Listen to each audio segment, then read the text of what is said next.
You know, the problem is we're just on the wrong side of the freeway. If you're looking for trouble out here, you'll find it.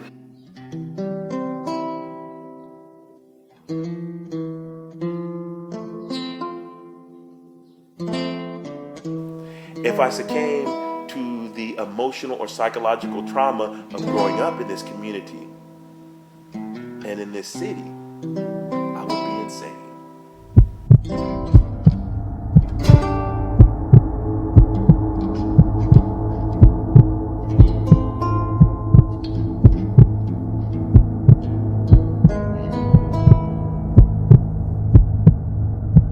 Part of why I'm making this documentary is to try to peel away the layers of the surface and get deeper into why is this happening to our city? Why are we in bad places? High unemployment and high violent crime rates. Both are 7th highest in the country. Who isn't aware of options? The city sucks its children of their oxygen, reminding them their lack of options there are seemingly. In the distance, a mother is weeping for peace, but they won't listen as they charge forward. The silence is deafening before the shots ring out still. He prays to manifest his dreams into reality. Violence is a city, it's a pity, hella shitty. My existence ever since I was an itty bitty kitty on that real shit. Feel this, truth I reveal. In this land of homicides, hustlers and raw deals. Call 911, tell them this is an emergency. Still a fucking cops respond with no urgency. Punk as politicians, bullshit regurgency. All my true soldiers, rise up insurgency. 209 grind, weighing heavy on my mind. Mudville, California, city of grime. Where it's a thin line between love and hate. So it's a thin line between homies and fakes. In the land of the lost, where nothing's what it seems. Careful how you tread in the streets of broken dreams. Where nobody's safe, cause we're all in the scope. Stockton, California, bitch, abandon all hope. This is the real. So the truth I can't conceal. Will I lose steam and stand still? Be a man of steel. Gaining mass appeal. Won't stop till my plans fulfill. Open the eyes of the world. Believe that this man will. This is the real. And these are things that I gotta say. Even if it means they hate me and no radio play. And I feel I might get killed after it's all said and done. If I don't start the movement, let my words inspire the one. This is the real. This is the really real. The really real. The wounded will always feel the pain I feel. Born and raised on the little bitty city of gimme that. Hopeless, broken dreams and plenty raps. Gangbangers, drug dealers and crack fiends.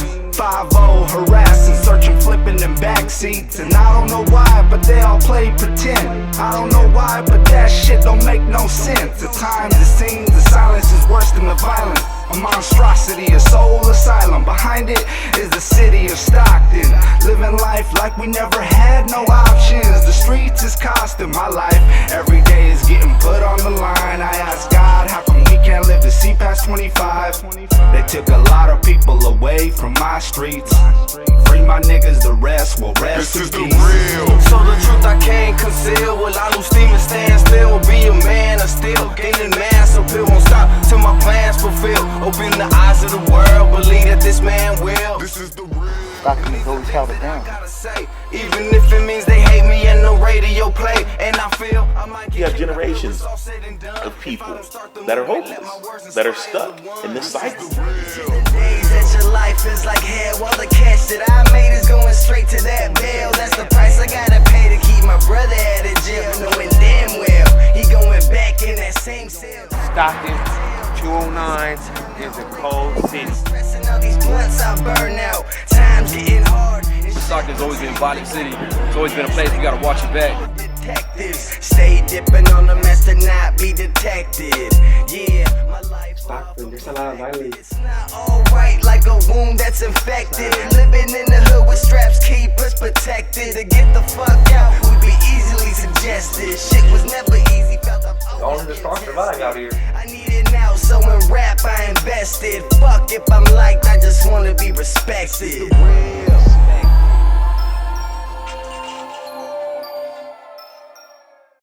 Everybody does, even whoever lives in California, they pass through Stockton. There's a lot of people out there saying, man, you got no business in Stockton, don't come. You might not come back out, but, you know, that's not the way it is to me. There's a lot of nice people out here and stuff. This is our home. This is our home. This is where we live. Well, see, it's a trip because, see, a lot of people living out here in Stockton, they don't see you know, how bad it is. I'm not from Stockton. I'm originally from the Bay. And I lived on the Bay, I lived in Modesto, I lived in Stockton, I lived in Sacramento. So I lived all over. I've seen all different walks of life. But Stockton's different. It's got like a whole different swag to it. We have lost untold amounts of production here in Stockton. We have water. We have ways to ship it with our highways, with our airport, with our port, and we need to use those to our advantage. Stockton to me is beautiful. It has a lot of problems, but that's where I have my family, my whole community. Okay, so I see what the detriments are. I see the factors that would make a Forbes call Stockton a miserable city. Because there's real conflict, there's real deficits, there's real tragedy and crisis and lack here. And it's not just lack of resources, there's spiritual lack, there is lack of vision. All of those things exist, and yet I still see what can be done here. This is a place that's still so fertile. One of the biggest reasons I left Stockton was the crime and the fact that there was nothing to do. I graduated from Lincoln High School here in Stockton. I was born and raised here. Lived most of my life on the south side, south of Charter Way on 4th and American Street, in the middle of the hood, what I would consider the hood. I moved here from Oakland, and it's supposed to be moving to somewhere safer, and that wasn't the case. The city is not a city anymore. It's all every man for himself. And you know what? You can't trust nobody.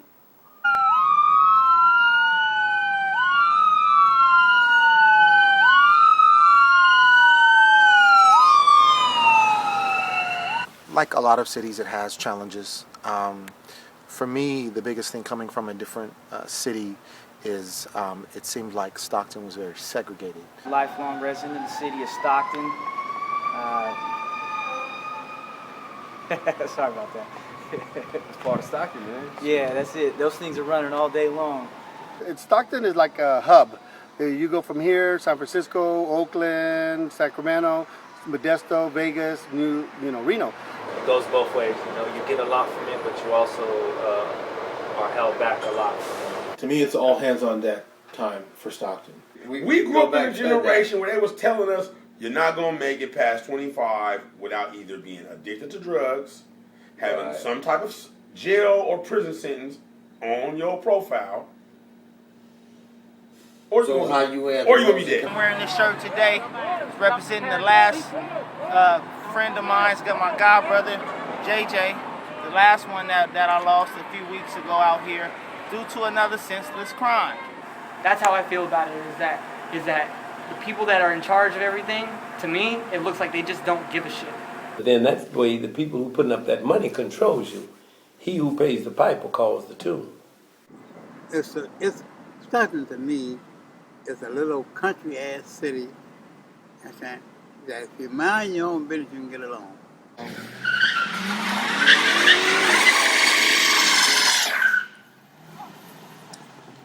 My cousin got shot at. It was a drive-by shooting, and they didn't know him.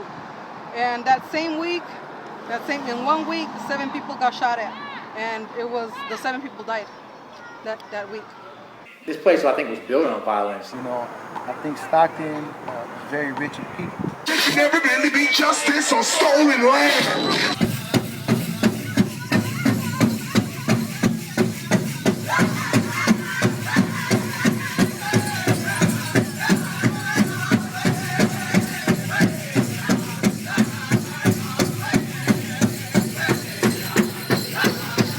Sides move up to the middle and back, side star through, double pass through, lead two to a partner trade, everybody square through three.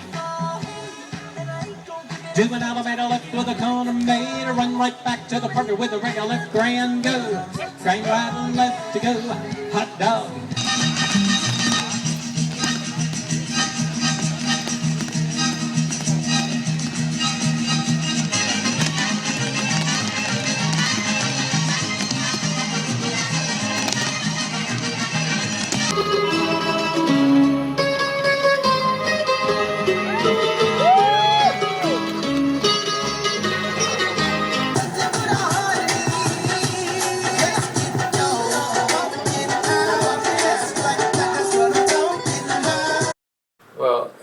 probably would have to go back years to see some of the root causes behind a lot of things.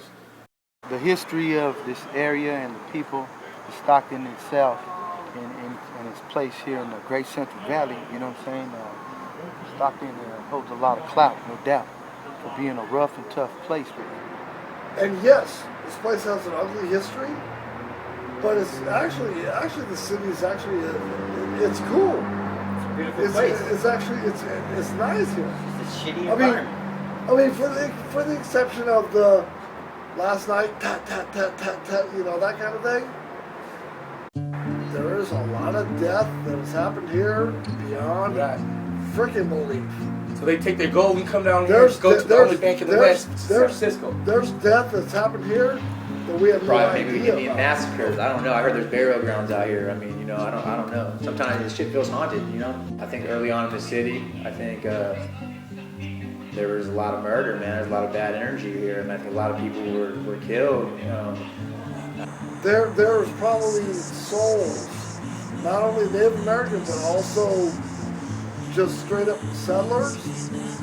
Immigrants busting everywhere. Away. Oh, hey, I want your thing. This place you come, you get stuck. And your whole fucking generation is stuck after stuck after stuck after stuck. For why it is the way this city is, it just is. I mean, I just think there's negative energy there, and it probably comes from the gate. Yeah, his Stockton, fantastic drummer. Stockton is a very haunted place, but it is. I think Stockton has one of the most beautiful things. As long as people are happy here. People are happy. The people who are the most beautiful people in the world have the love. They love each other, man. It's good, they love but it can be bad. For many generations, my family has worked in agriculture. Even to this day, my father, who came as a guest worker program in 1956, when he was about close to 18, he remains in the fields even though he's retired, and that's because it's difficult to get by on Social Security. This is just one thing about the people that from way back, people doesn't realize what we went through it as working in the farm.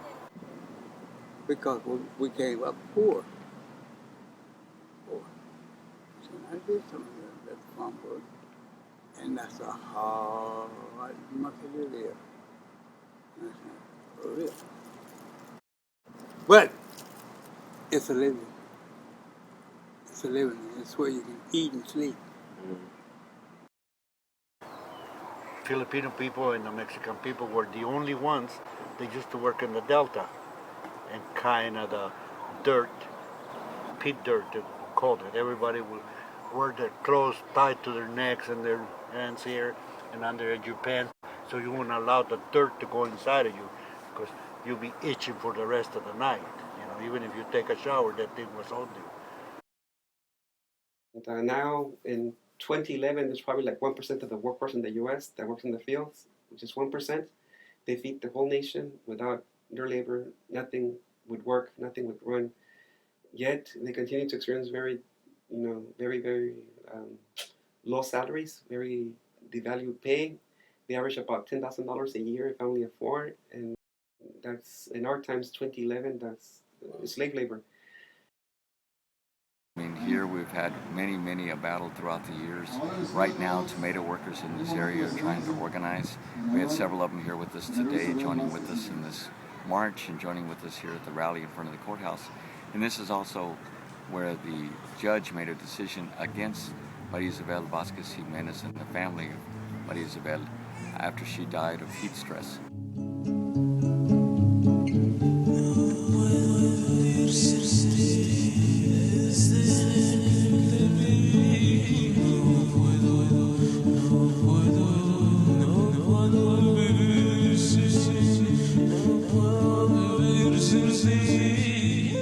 So these agricultural goods were processed and packaged and sent out to the four corners of the planet, right here from Stockton. that created a significant amount of prosperity. At least at that time when people were picking crops out of the fields, everybody worked, everybody had money, everybody had something to do. Nowadays, there's nothing like that left for nobody. I mean, you try to, if you try to get a job and do something like this, nowadays they don't exist no more, those jobs, because every one of these fields that used to be open before for farming, they're all full of empty buildings. The contractors are the ones that make the money. That's the way they make their money. I'm talking about the Spanish and all these people that make so much money and building and homes and this and that. That's the way they did their money. I know Spanish since he was a young guy. I even got a picture of him. I got some newspapers at that time. And the way he made his money, he made it off of the Mexican people. I read something in the paper not too long ago. They talk about him, multimillionaire. He done it from the Mexican people. They're the ones that built this empire that he's got. I can guarantee you that because I saw him. I worked with him. You started to see a shift where you had the real estate value related to development and construction increased. And what it did is you took orchards and farmland and turned it into houses. When they start tearing up the orchards, they start tearing up the fields, and they start planting houses, that destroy that workforce or those jobs. Okay, opportunities for unskilled labor.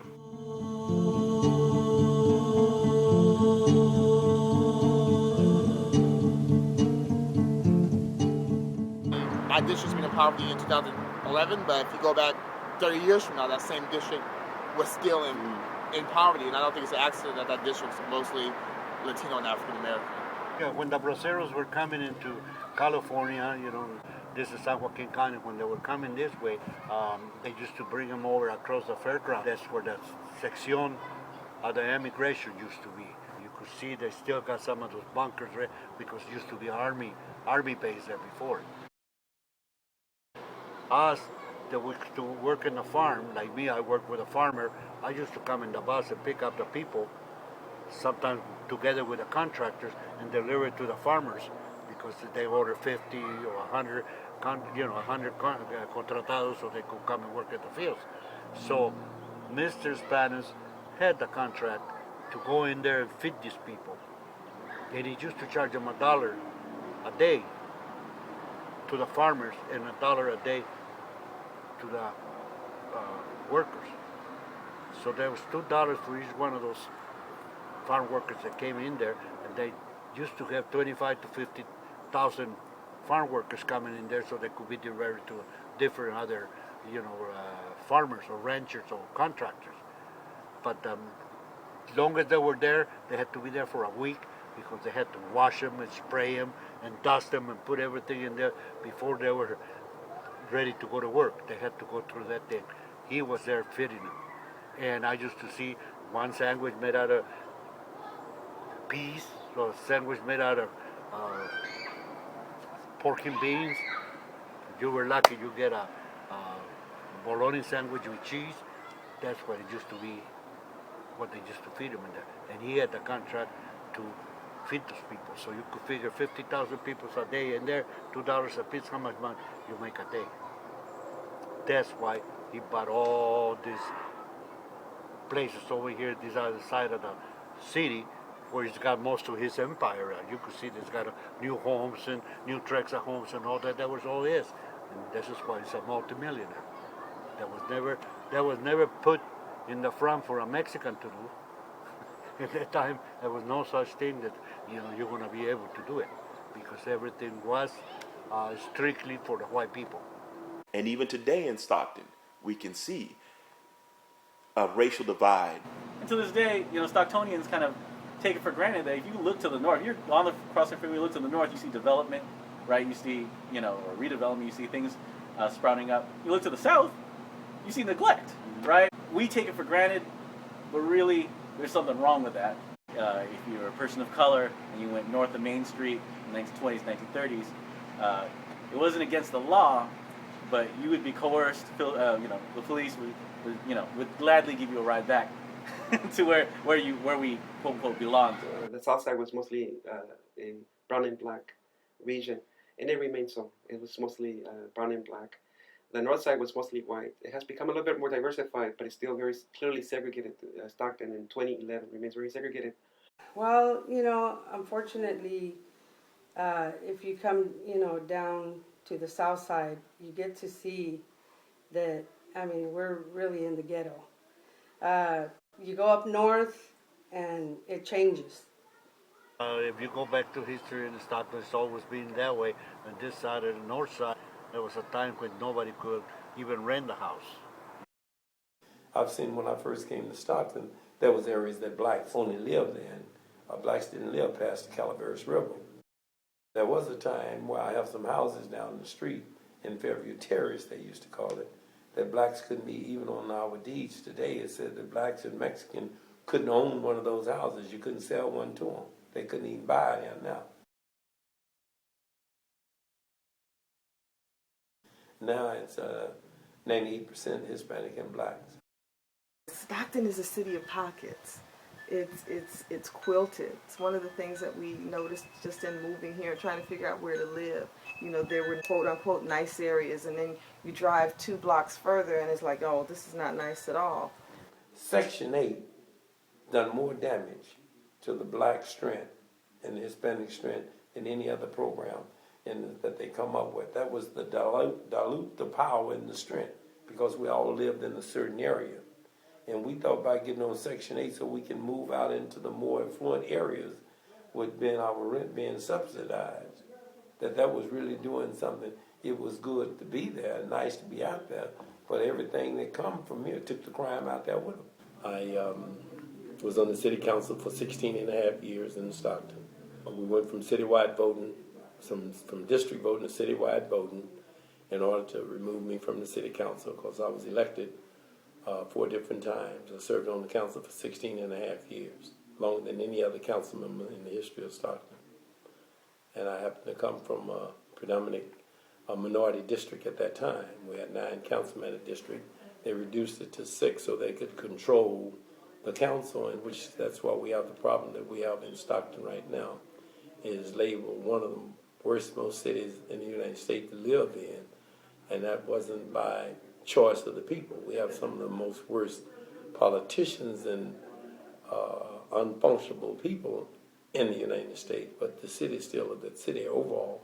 All people are not bad people in our city, the majority, matter of fact, but we're being controlled by a few of the rich people and most prejudiced people, even in Stockton in the United States. Stockton sometimes is called Mississippi West. Remember Cleveland Elementary School? Let me go on TV right now and say Columbine.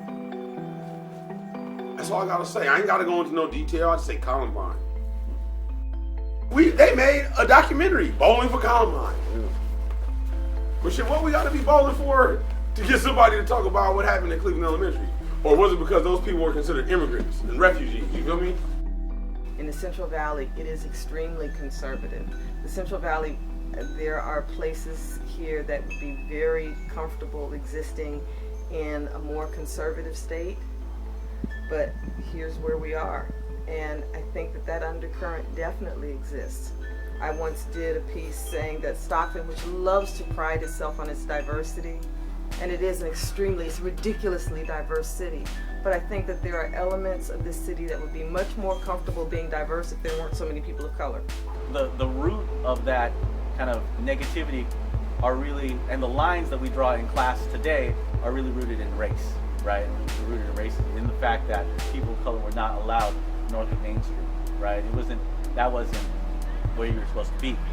And so that's why, much of Chinatown, and Little Manila, and even they even had like a little Japantown in that area, was relegated to that area. And so when redevelopment came in, in the 60s, the state was giving out all this money to grow I-5 and all that kind of stuff, and they need to come up with a plan to connect I-5 and 99 with a crosstown freeway. The argument, even though there was so much of our heritages, different cultures history there, rooted there. By that time, they just said, "Oh, that's Skid Row," right? That's Skid Row, even though it was racism that created, that type of dynamic.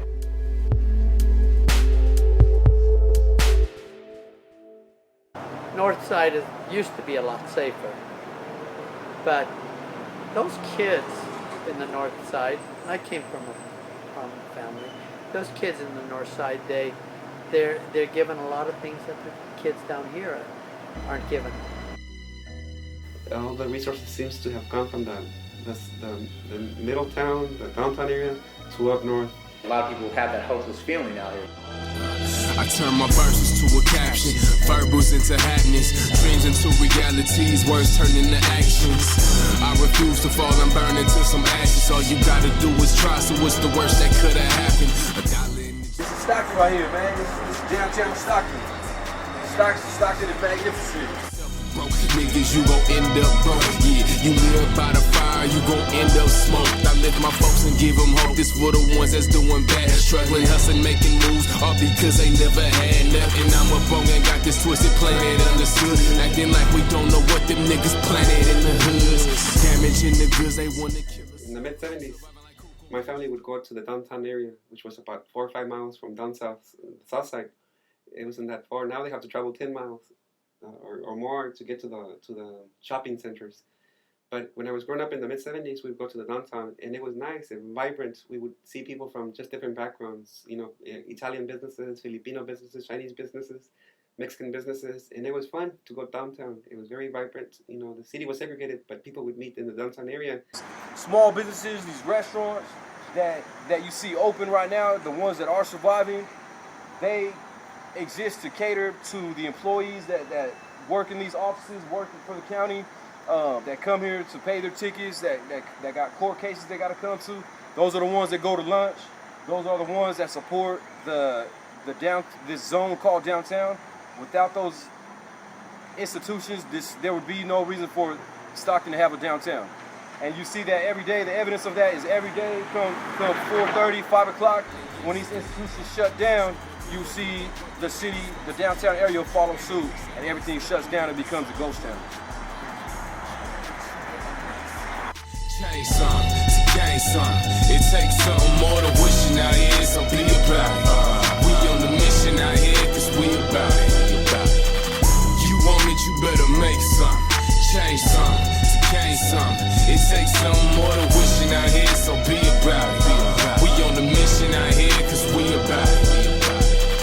Niggas dying cause they beefing with the other side. It don't matter what colors you run with, cause death is colorblind. He won't discriminate on you, he just gets you once a time. He don't care about your age neither, see you ain't too young to die. Cause that's how real it is, so find out what you dealing with. Them villains quick to put your head right up under the guillotine. A guillotine to kill your dream, but only if you let them instead of falling in traps. Watch your back and keep your head up. The ball is rolling in my court. Whole block right there, so a whole nother block that's in the band, all boarded up. Those would be lively centers of activity and commerce down here. It ain't looking like that no more. And I know you can relate, cause me and you the same. So who's to blame if you ain't doing what you supposed to? My old shop was at, around that area, a lot of drug dealing, drug addicts, robberies and stuff. It takes something more than wishing out here, so be about it. We on the mission out here, cause we about it. Want it, you better make some, change some, change some. It takes something more than wishing out here, so be about it. Giving that real. We on the mission out here. For me personally, I'm asking myself, how long am I gonna be here? Like in this area? Yeah. Find a neighbor with a boat. I don't know. I feel like I want to stay here because I want to help, and I want my son to have a good education. You feel like he's gonna get that here? Honestly, if I keep him inside, where I keep him occupied, and we're not like, you just heard the sirens, it's like that all the time. Yeah. It's just too racket. It's just too much out here. Obviously, you know, if you're not going to provide opportunities for people of color back in those days, 20s, 30s, you know, up until civil rights movement, obviously those people are going to be poorer than other folks that have those opportunities, right? And that's something that just doesn't get fixed overnight.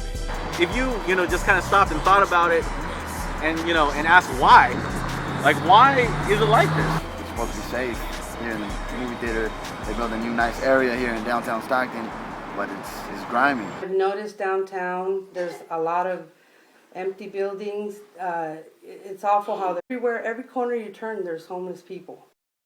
It's one thing to read about something, but it's another thing to kind of see it and to see the ramifications of decisions made in the past, right? You know, this took many decades for this to happen. We had to, you know, engage the community, knock door to door, and all that kind of stuff. And then that's when we found out that there was just kind of this legacy of the people that lived in this area just getting kind of just neglected by, you know, by the city. You know, they allow for you know, open drug selling, you know, all that kind of stuff, even prostitution and everything. And there's families, you know, and good people that live, you know, in this community, right? And yet, you know, the police station's, you know, just a couple blocks away, and you know, these things are happening. There's kids that grow up here. Yeah, that can be heartbreaking at times, but it's also, you know, hopefully it also rings alarm with people in the need to, you know, get active and get involved as well.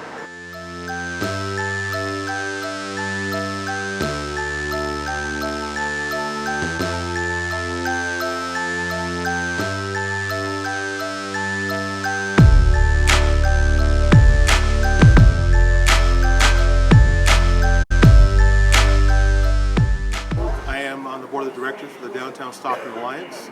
Our organization is focused on developing a 24/7 lifestyle for the downtown area, and that involves housing, that involves businesses, that involves a destination for people to come and have entertainment. So we have a lot of things going on. There's a lot of challenges. The way people can help is really through their dollars. We have a lot of great businesses that are sticking through the tough times that can use some help. We have wonderful restaurants. We have a movie theater downtown. So I personally am a big movie fan, so I stimulate the economy my own way.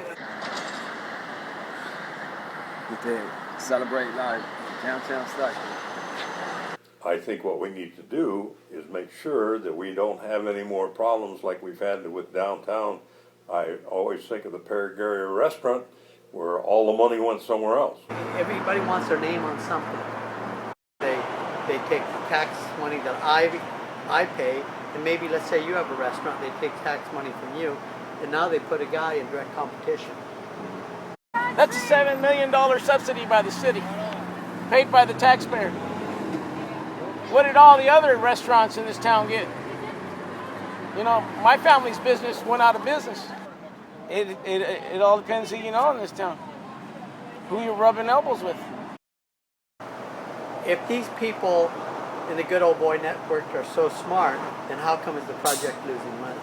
The people that were in the decision-making process did not have the best interest of the local people. And we need to change that. They say there's nothing here for the young people that are my age, and that we are like leaving to do other stuff, but we want to stay here. We want to put our dollars here, but they keep building and bringing the wrong stuff. You got this big $1 million arena and there's nothing going on in it ever. You got this big hotel, but nobody's staying there. You got this marina, nobody has boats. We can't afford boats here. So it's like, who has a yacht? Basically, it's a few builders, prominent people in town that are involved in it. And it was wrong. The income is not here to subsidize a project of that immensity. You know, we have city employees that are losing their jobs because our leaders couldn't lead. There's people behind the curtains that run this town. Their names are all over this town. You know what I mean? People whisper their names all over this town all the time. You know, they've done something for this town. Hey, Stockton is ready to be, you know, going for bankrupt right now. You know? Why? And who's going to pay for it?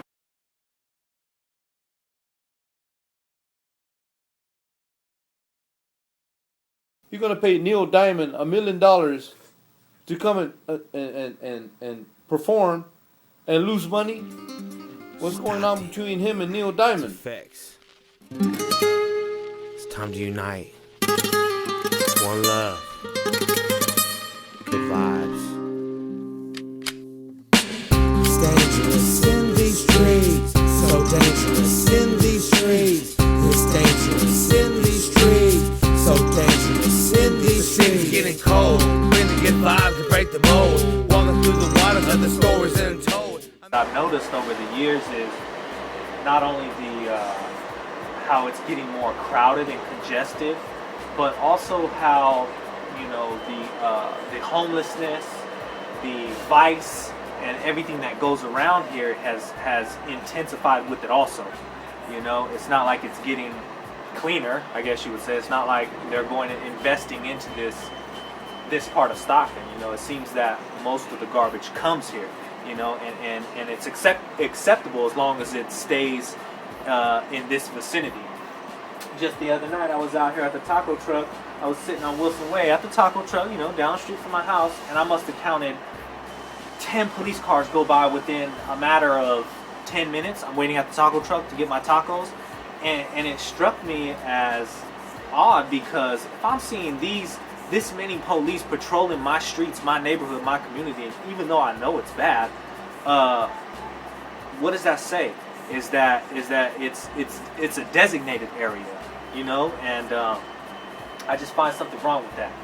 Find the worst place, and they found us. I don't think the school system out here is good at all, really.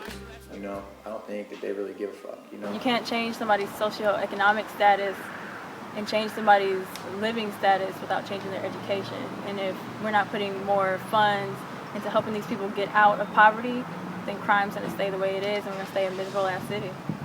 High schools aren't helping. Colleges, instead of making more classes, having more instructors, they're reducing them. We do know that access to good food and good education is disproportionately low in communities of color. We also know that there are systems and mechanisms that historically have kept that in place.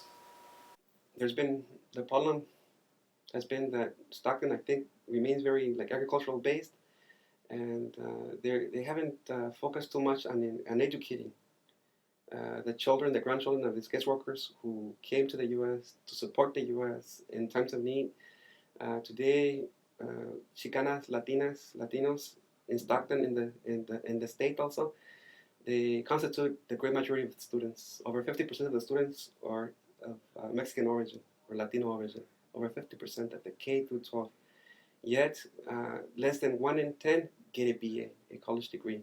And this is problematic because in our times, the economy requires that at least 40% of the workforce has a BA to be able to respond to the economic needs to the state and the nation. But with these figures, I don't see anything being done at the city level, state level, or national level to do something to improve, the success rates of these students, of all our students.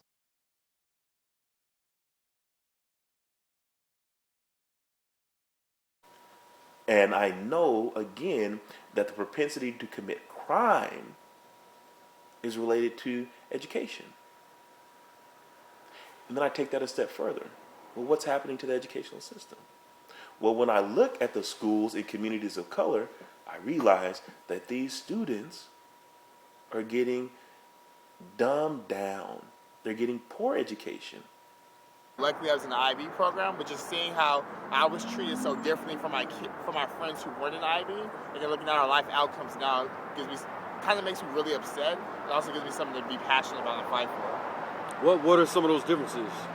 In terms of differences, they were told oftentimes, either tacitly or not, that they weren't quote-unquote going to be anything, that they were somehow less than, that they weren't as intelligent, that they didn't possess as much potential. While in IB, we were very much cultivated as, you guys are going to be leaders, you guys are amazing, you guys are smart, you guys are intelligent. You guys aren't like the general population kids.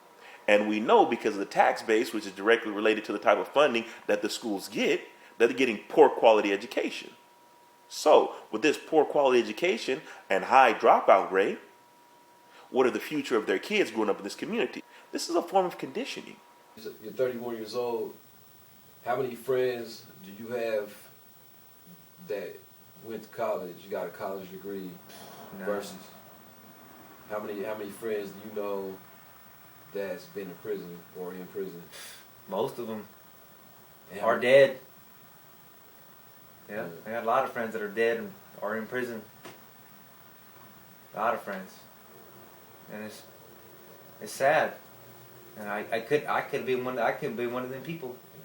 You know what I'm saying? I could be one of them people. I got plenty of fights. I got plenty of everything. You know, just I survived, man. You know what I'm saying? I'm still here.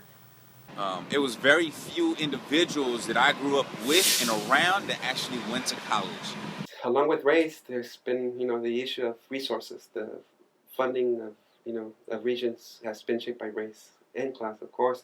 Before the Williams Act, we always had books. It was never a problem. We knew we were going to get books. But before Williams versus California, a lot of the GP students didn't have books. They would get worksheets to take home, and the teacher had to make copies of worksheets for them.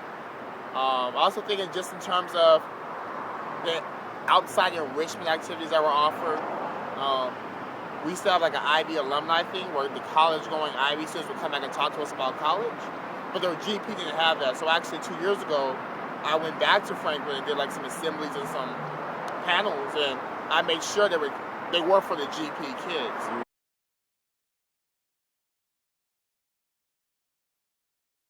Educational segregation became illegal in 1954, but in Stockton and in much of California, it was first addressed in 1979 through the project of integrating students through busing. So that's the first year that I experienced busing. And it was through that experience of getting bused when I was in third grade that I realized that disparities in schools. In neighborhoods back in the days, when they were going through the Great Depression and all that kind of stuff, part of the New Deal was that they allowed people to measure the value of a home based on people of color that live in the neighborhood, right? So it used to be that if you build a home in two of the exact same homes, right? One home over here in this community, right, and another home in say a white community, right? At that time, the rules were that because there are more people of color living in this community, the value, even though it's the exact same home, right, the value of the home is less, right? And so, I mean, if you go to Lincoln Village and all that stuff and look at some of those old deeds and everything, I mean, it used to say no, people of color, or even just straight up no black people, right? Covenants. Yeah, exactly, right? And that was law back in the days because that was legal to actually value your home. So you could take a white family that, well, you can say wasn't racist, right? All of a sudden you make them racist because if a person of color lived in the neighborhood, just leaving race out of it and all that kind of stuff, the value of their home actually went down. So from a monetary standpoint, if someone made my home worth less, obviously, I do things to try to get rid of that person, right? So just from a straight money standpoint, there was incentive for people to become racist, right? So a lot of that ended with civil rights, right? A lot of that ended with civil rights. So how did that stay in the community, right? Well, if you couldn't value homes so the whole thing is with development, if you got people to buy, you could build the same house, but location was more here. Obviously, you'd want to build more in that area, right? Because you could make more money, right? Well, if you took race out of it, well, then how would you, how could you still make that distinction? Well, schools, right? I mean, this is the reason why we have a Lincoln School District, right in the middle of Stockton Unified, right? This is the reason why most of the development that took place, during this time didn't take place in Stockton Unified. This is the reason why Western Ranch, even though it's in South Stockton, is in Manteca Unified, right? I remember when I first heard the term, used by adults, that Lincoln School District was a public school in a private school district. I was like, is that really? Like, nah, that's not. But That's the feeling that you get when you are in Lincoln School District, that it's private, that they can do whatever they want to politically to change the district lines, to keep a certain tax bracket in there and close out anybody that's trying to creep in. You know, you got all these elementary schools, you got one high school, you got 2 continuation schools, and 1 high school. You've already made plans for motherfuckers to fail already. Already got plans for niggas to fail. Y'all not gonna make it. Cause and we never have. Did you remember us ever having like an overflow issue at Lincoln? Nah. We got that mapped out already because we only got so much room for you to even move into the school district. So it's not like we got to keep worrying about, we got to build another school, man. You know what I'm saying? It's getting bigger and bigger. And then what does Lodi do? Because Lodi's hell-bent on not being a part of Stockton.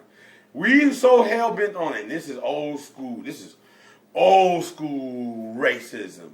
We so hell-bent on not fucking with y'all and your kind that we're going to get our money from fucking with y'all by calling our part of your city Lodi Unified School District.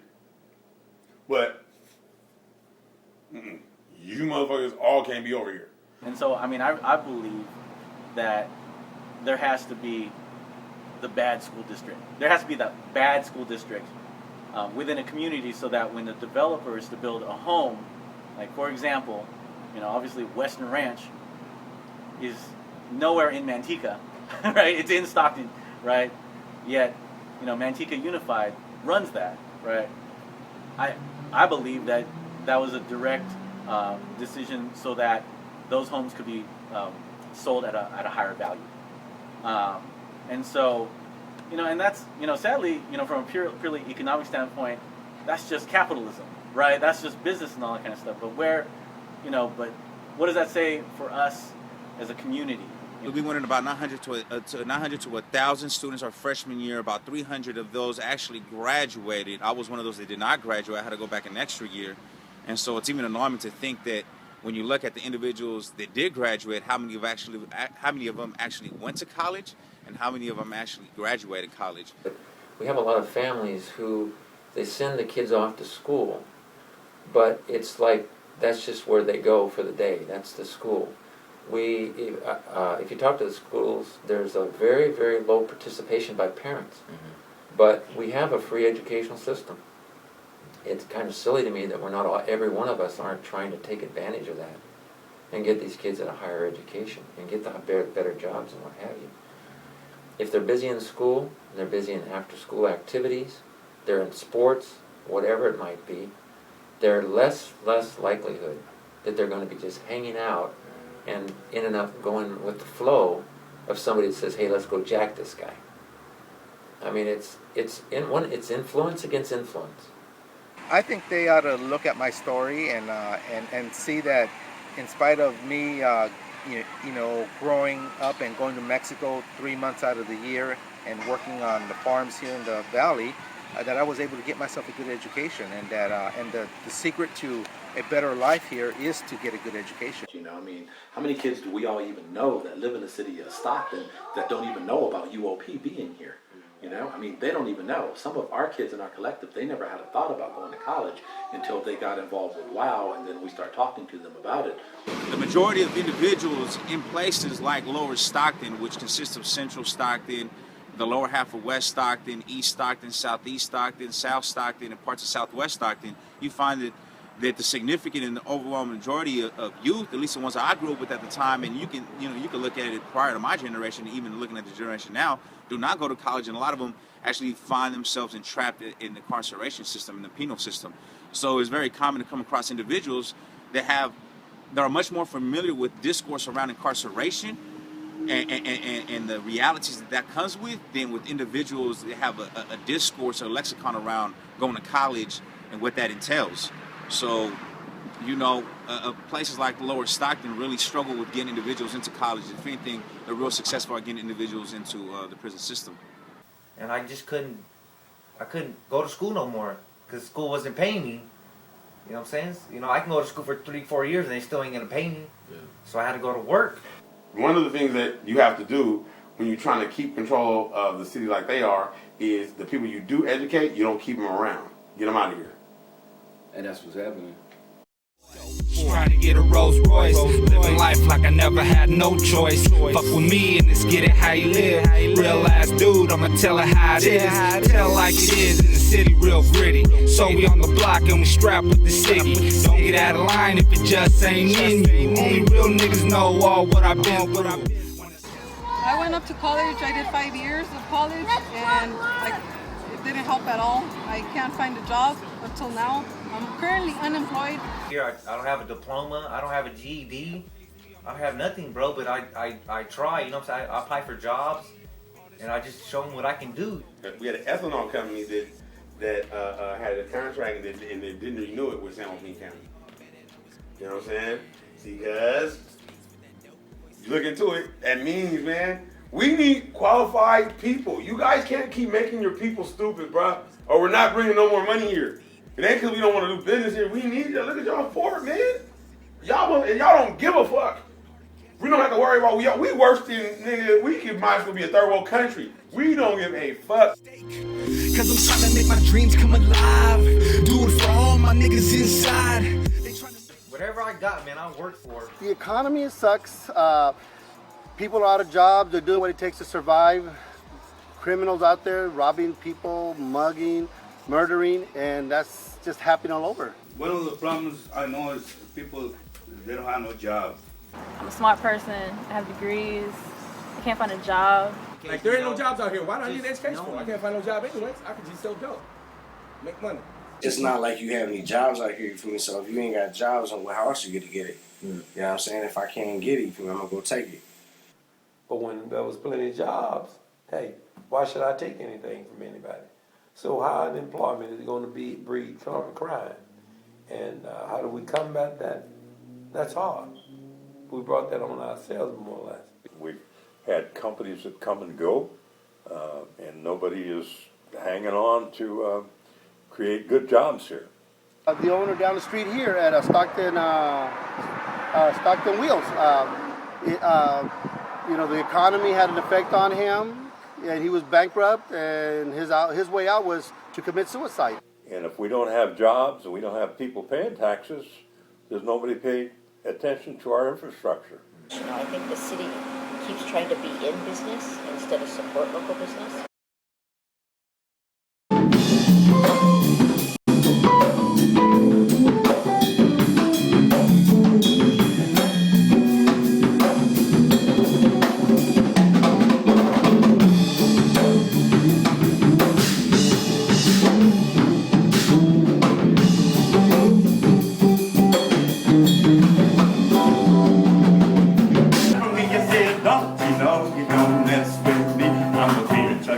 Taking original wino, Cotton Mouse Gang of San Joaquin.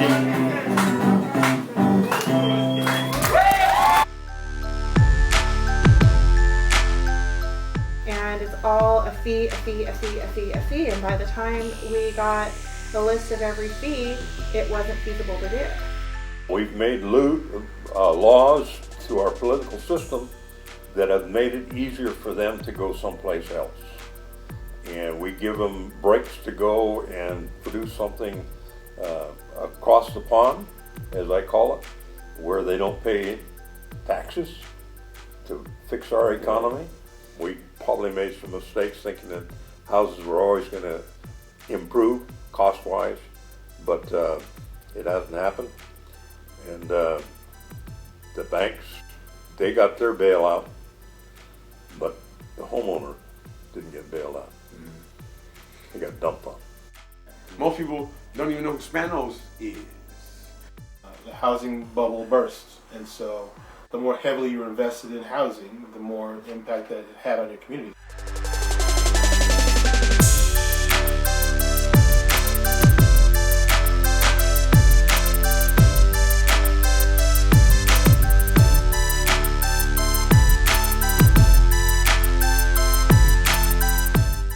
Stockton was the focus of that because of proximity to the Bay Area.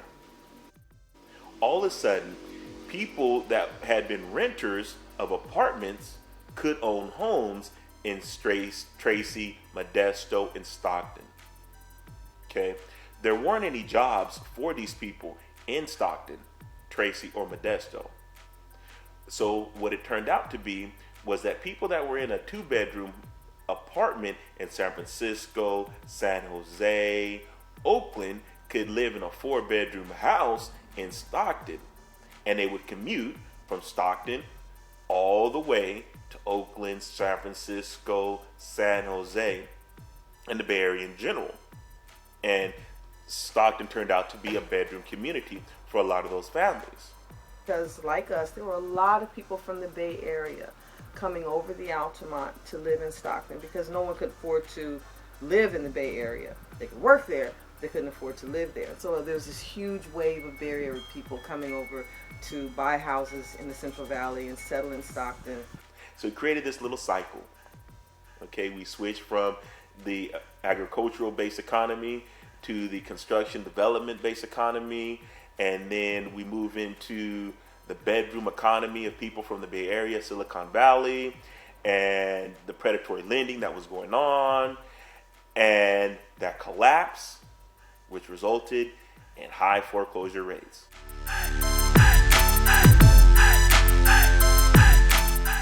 There's like 15 houses that are foreclosed on my block. Every time you turn around, you know, we've had major layoffs with our police and fire, and the reason because there's no taxes coming in. The taxes are not coming in because nobody's being employed. There is no simple answer or quick answer as far as how things came to be in Stockton. I tend not to hope that people are just straight up evil, but I think it's something that kind of lies within our subconscious that definitely affects major decisions on our city. And as far as power goes, I think it's really about the developers, right? They've got the most money. You know, obviously, what led to Stockton becoming the biggest, you know, one of the biggest foreclosure, or okay, I'll just say the biggest foreclosure, you know, issue in America, or as far as communities affected. I mean, that happened in Stockton because at the time, you know, basically the city council and the mayor, you know, gave, you know, developers the key to the city, and allowed them to create this, you know, extremely fast growth, sprawl type of development. Apparently, at one point we were the fastest growing city in America, and those don't hold to the principles of smart growth. I think that Stockton is a great city, but it's a beautiful place with a bad environment. Every day it's a struggle out here. I don't know, I feel like Stockton has a curse or something. I feel like it's the black hole, the Bermuda Triangle. You know, once you get in, you can't get out. Or if you get out, you end up coming back and you're doing good when you left, and then you come back to the city, and then next thing you know, you're doing bad again. You're on crystal meth or something. Stockton's an ugly town for me. I seen the brochures. The brochures make it look nice. They make it look like, oh, you got the arena, you got all this shit right here downtown, but you got UOP kids that won't even pass Harding, you know what I'm saying? And that's what, a couple blocks down? They won't even pass Harding to get to the movie theater. You know what I mean? Motherfuckers, what, at the movie theater, somebody got shot just the other day. Stockton is a good town if you meet and associate with the right people. Stockton is a bad town if you meet the wrong ones and associate with the wrong ones. And I look at my community that I grew up in, and things have not changed. Things have not improved at all. Okay? When I go back to the house where I grew up on, you know, there's still junkies, heroin addicts, and meth heads and crackheads walking up and down the streets. Okay? There's a huge instance of poverty. Within a 3 square mile radius, you cannot find a grocery store in the south side of Stockton, but you can find liquor stores. You don't have access to fresh fruits and fresh vegetables, to grocery stores, but you do have access to liquor stores, junk food. Well, and what does that translate to? Okay, that translates into diabetes, heart disease, kidney failure, you know, as a result of alcoholism.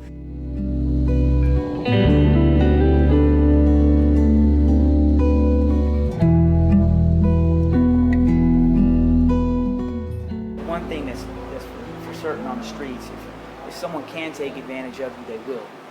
And they saw a young kid who was very impressionable, They wanted me to be cool.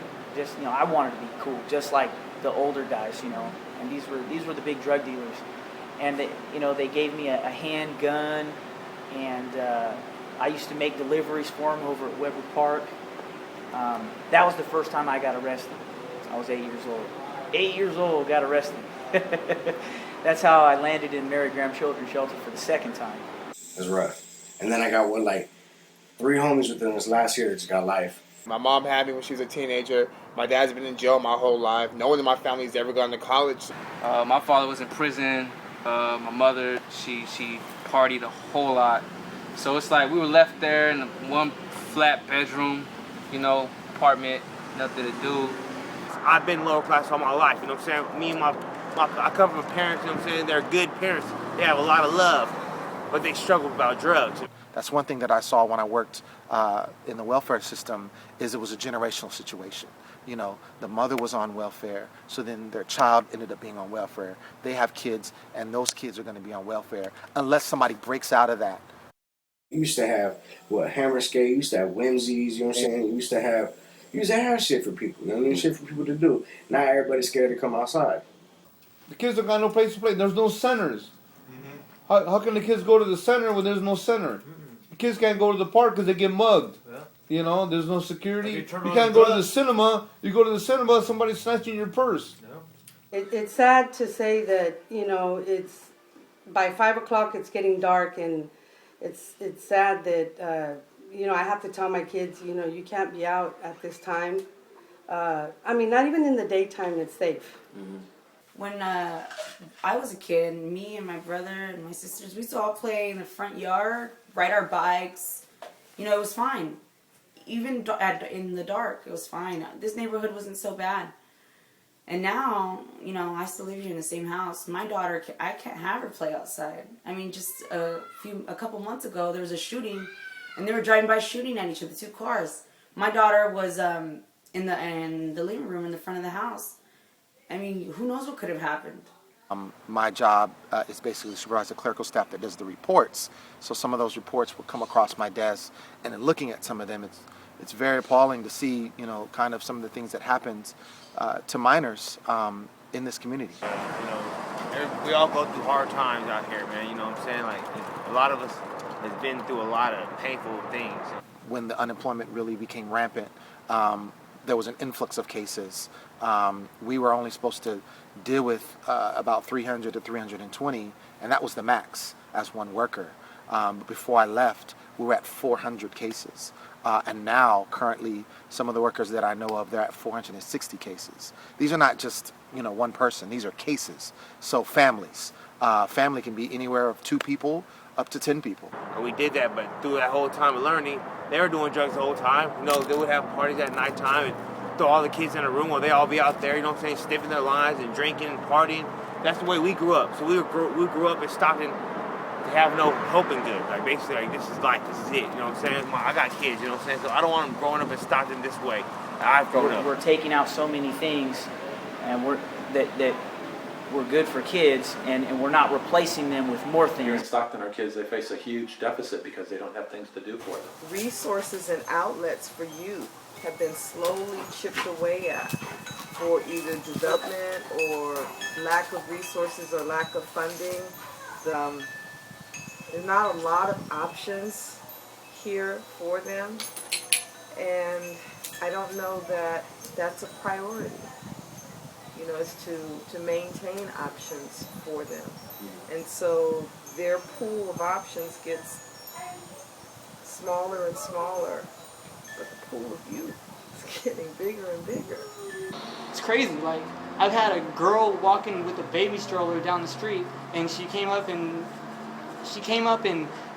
propositioned somebody I was with her baby in the stroller. The caseloads keep increasing. When I was growing up, I thought that's just how it is. It's just how everywhere is. But as I've grown and I've traveled to different places, it's like it's not how everywhere is. And it just makes me sad because I know so many great people here that are doing so many great things. But now why? You read the paper on some of these crimes that are occurring, and you have to ask yourself, why is that 15-year-old out at 2 in the morning? So you can understand how kids like that, you know, that don't have a father, you know what I'm saying, or they do have one parent, you know what I'm saying, hanging on, but you know they're pretty much not doing nothing with their life. You do understand those kids, you know, they don't want to be home. They want to do anything outside of home.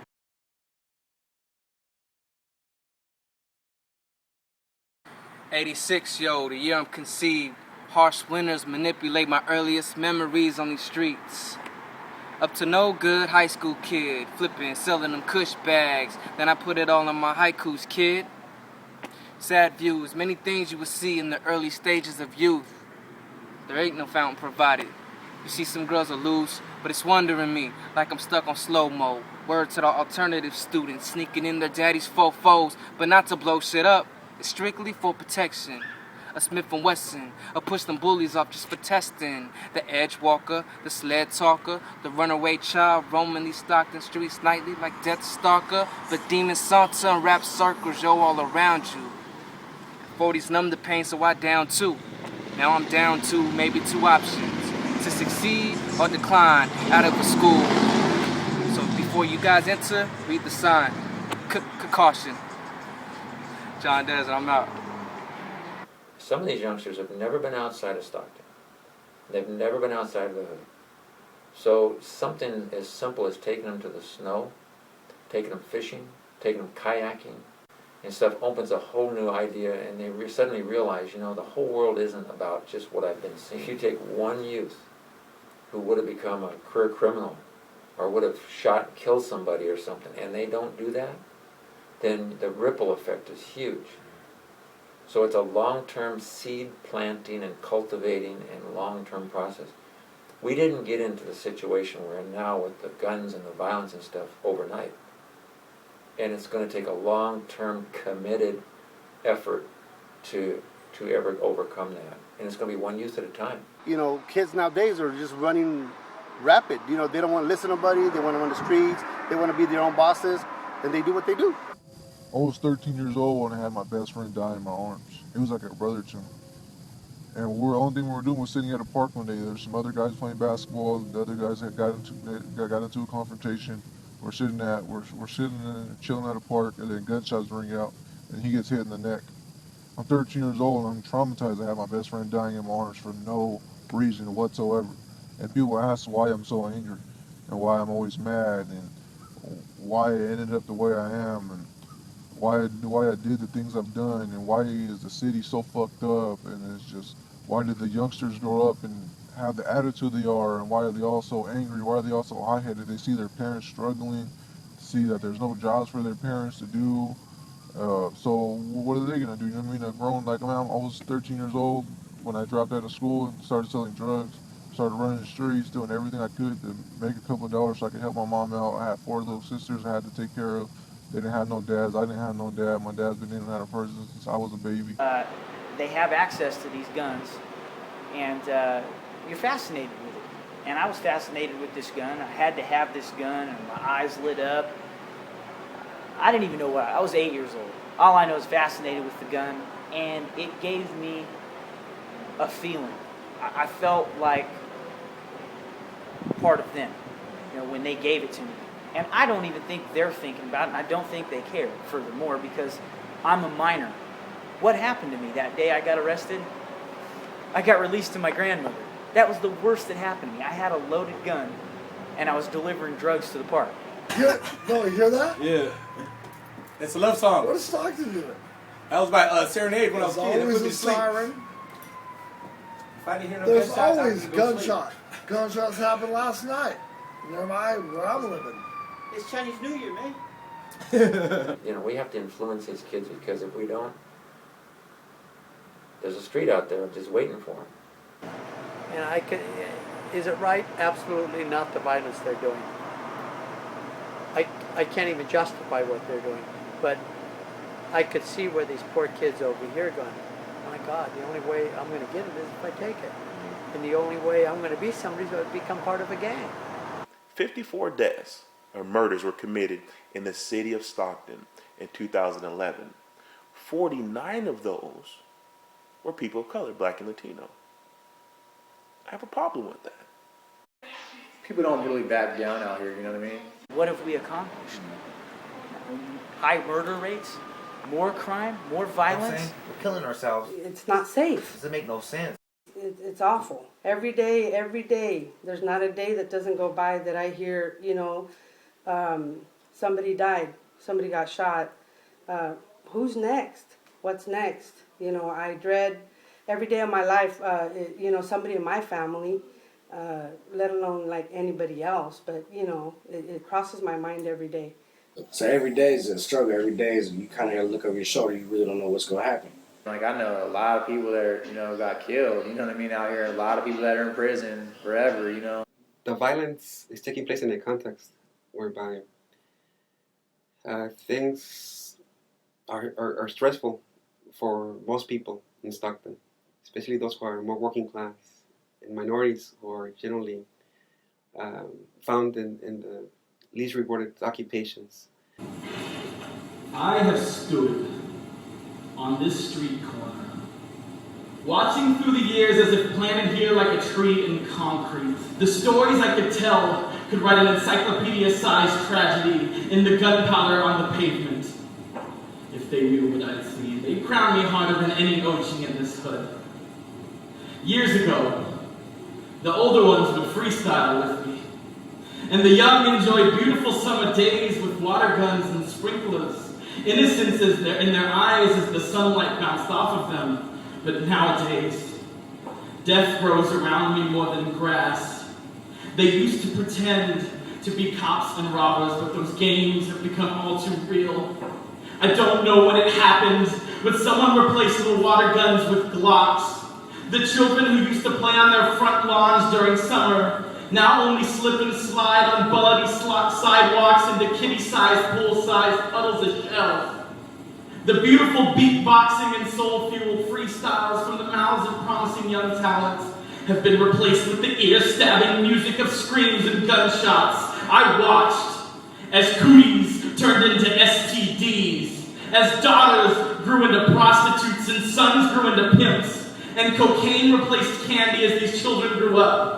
The ice cream truck that once used to roam in this neighborhood has been replaced with a Cadillac whose shining rims disgust me.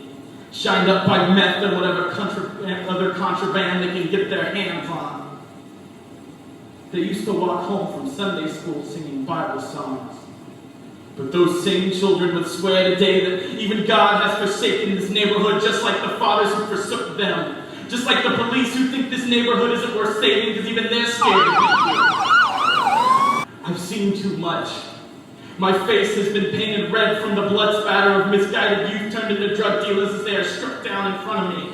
I haven't forgotten a single body bag, but I've lost count, turning my demeanor as hard as the steel that their 9mm are cut from. I plead with them to stop. They look at me every day and ignore my message even though it's written across my face. I wish I could shout these prayers to the sky, but my voice has been silent since they put me here.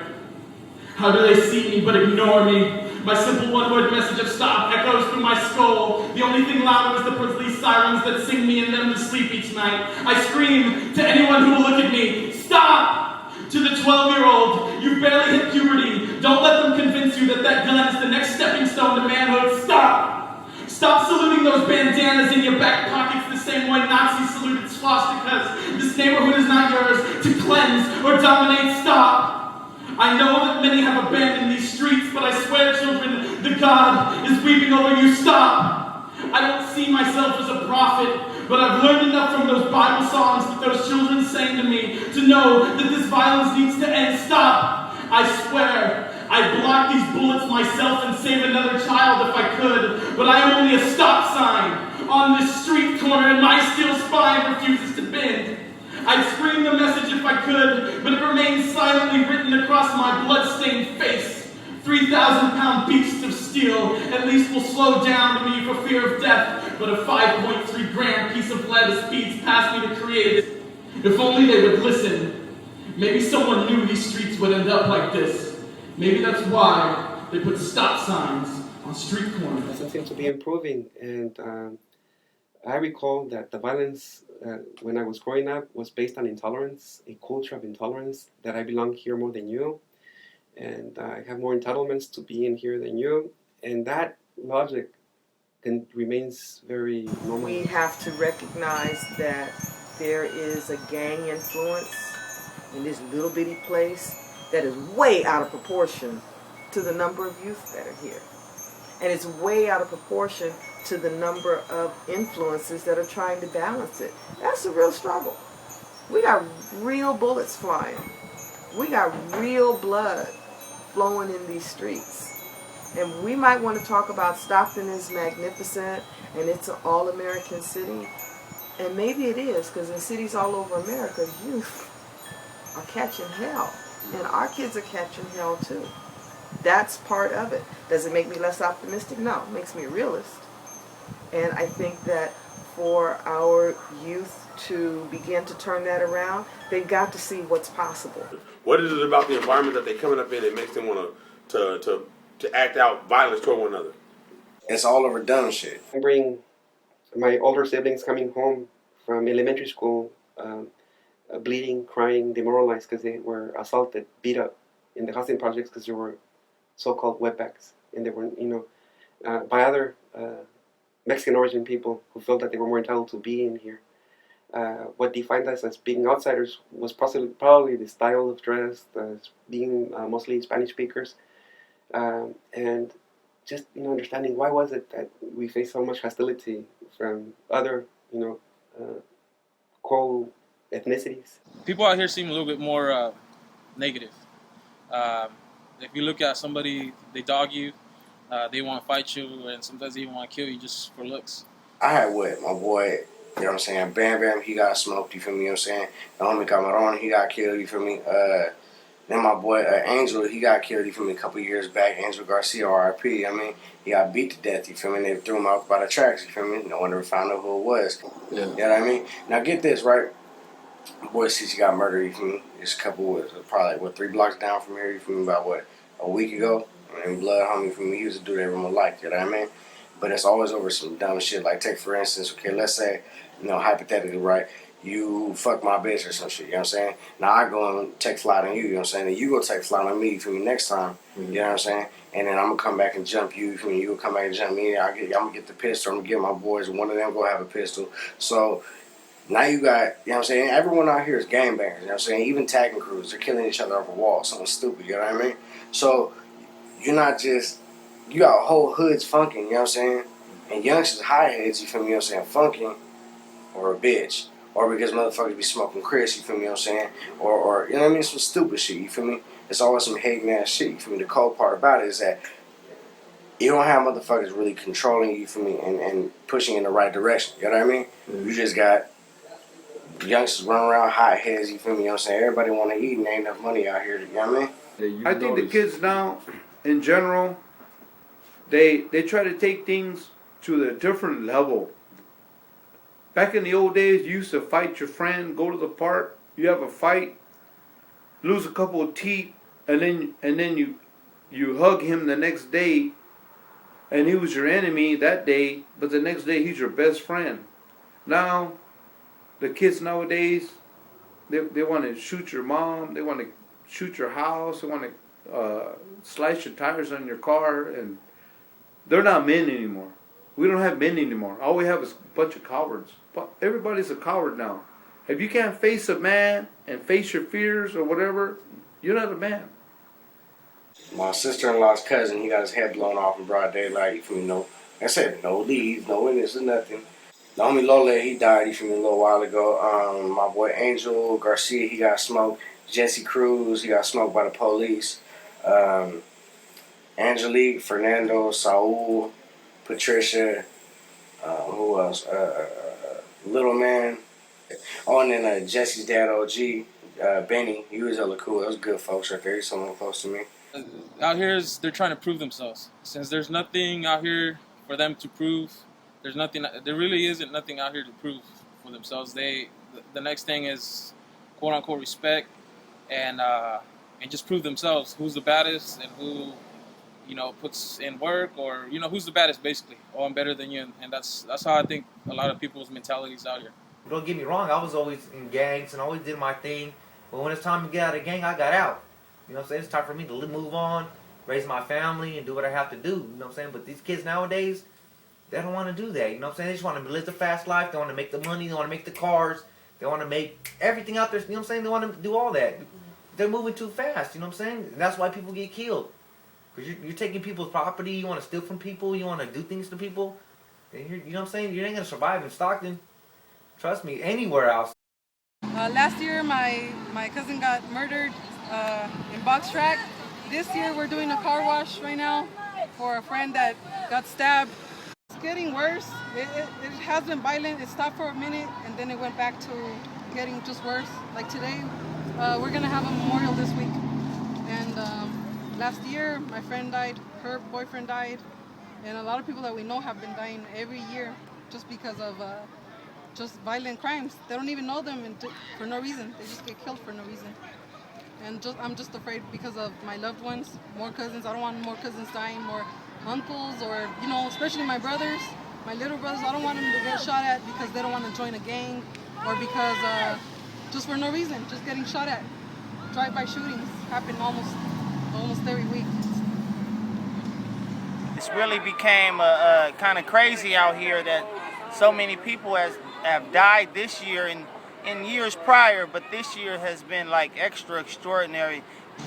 Well, it's normal now. It's like we're not surprised even if it's like 10 deaths in 1 week. We just say like, wow. But that's normal here now because everybody's just getting used to it. Until it hits one of your loved ones, that's when you're like, shit. You know, it happened to us. That's why that same week that he died, the other 7 people died the same week in 1 week. 5 days. That's only 5 days. There was times where I asked myself, like, I could have got killed. That could have been my last day. And, you know, part of the reason, like I said, I left was because it was just too much of that happening constantly. And you got 2 people bumping heads and shit, you know, fucking someone doesn't make it home. You know, that was the last straw. My friend passing away, I was like, you know what, this is the last straw. I have to leave. This is just, it's pointless out here. That's how I feel about that. Now, when you say he passed away, do you mean like he got in a car accident, or No, he got murdered. He got Okay. murdered. And He made the list 2010.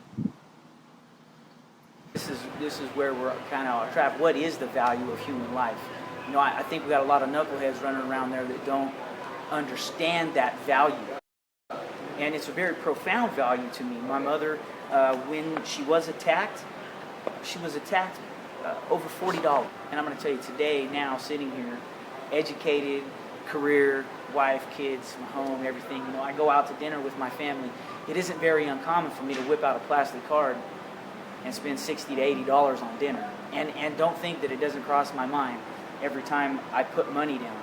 Every time I spend more than $40, I think, man, there goes a human life, you know, because that's the value on the streets.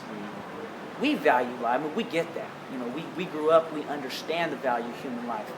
But in some instances, and there's different areas within there, there's no value. You don't move around unless you do. I know. Just get bad after you.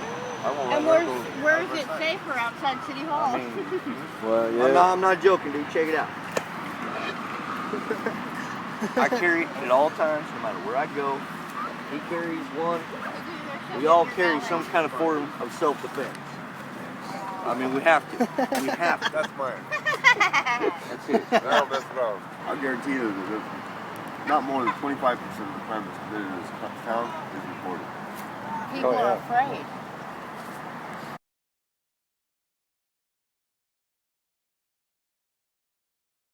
Out of nowhere, you hear a gunshot. And we're just talking and, you know, having fun. And then we just see a bunch of black people, like, all gather up. And then they started shooting. And then, like, we heard some little girl over here in the corner start yelling, like, oh, my leg, my leg. And somebody came back and started shooting up the spot. And they shot a little girl, man. They didn't even hit who they wanted to hit. They shot a little girl. Like last month, there was a shooting in front of our school, and then one of our students got shot, and one of them died a couple days ago. Oh, yeah. That's the one on Charter Way. Yeah. Kid got shot up short of him.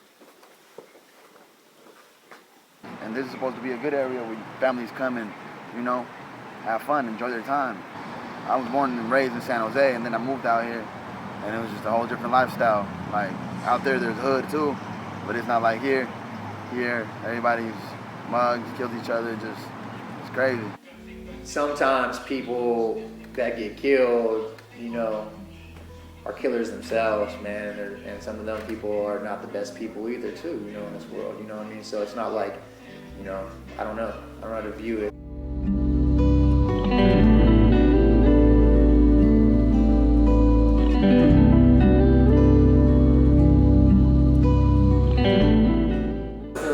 Because it said Lakers on it, and they're from Los Angeles. So, you know, my dad took three to the body, you know, so wasn't nothing we could do for him. But it just happened so quick, you know, like a little thing like this, you can get shot and all of a sudden we're at the hospital within 2 seconds, you know. They pointed the gun at us and said, give us all you got. They said, give us all you got. Go down, they asked us to go down, further down, deeper to the park. And which was against a couple houses that were there. And they took off his hat, and they took his shirt and jacket, and then they took my purse, my phone, and his money. The cash out on him. And afterwards, I thought they were just going to leave us alone. We gave them everything they wanted. And after he walked away, he said, well, it was 2 guys. After they walked away, one of them said, this is why you shouldn't be walking in the park at night. And all of a sudden, you just hear gunshots. And we got hit. I was grazed in the head and in my leg. And my boyfriend got shot in the chest. And so it hit him in the heart, and he died automatically. Afterwards, I had yelled out for help, and someone yelled out from their house saying the help was on the way. And the cops got there, and I was taken to the hospital, and I didn't find out till I guess 4 o'clock in the morning when they took me downtown the detectives took me downtown to interview me, that he didn't make it. And they caught the guys a month later, and I had to go to court. It was like a 2-year, 3-year process. And the whole time it was just hard. I never was able to actually get over it. The family went through it really hard too. People know that if you're from Stockton, oh yeah, I gotta act like I'm from Stockton. You know, I can't change. I gotta show that, hey, I'm hard, I'm violent. The violence it doesn't really prove anything, you know. They don't realize they're hurting their own family, other people's family, and in the end themselves too. There's this thing out there about snitching, you know, and it blows me away, because if that's your neighborhood and people are committing crimes in your neighborhood, why would you not say nothing and then complain because the problems are going on? I mean, people have to take it and say, I'm not going to put up with this anymore in my neighborhood, and these little gangsters aren't going to take over. That might sound simplistic, but on block by block basis, that can be very effective. My boy Jesse, the police killed my boy Jesse, shot him under his chin. He was 17 years old, you know what I mean?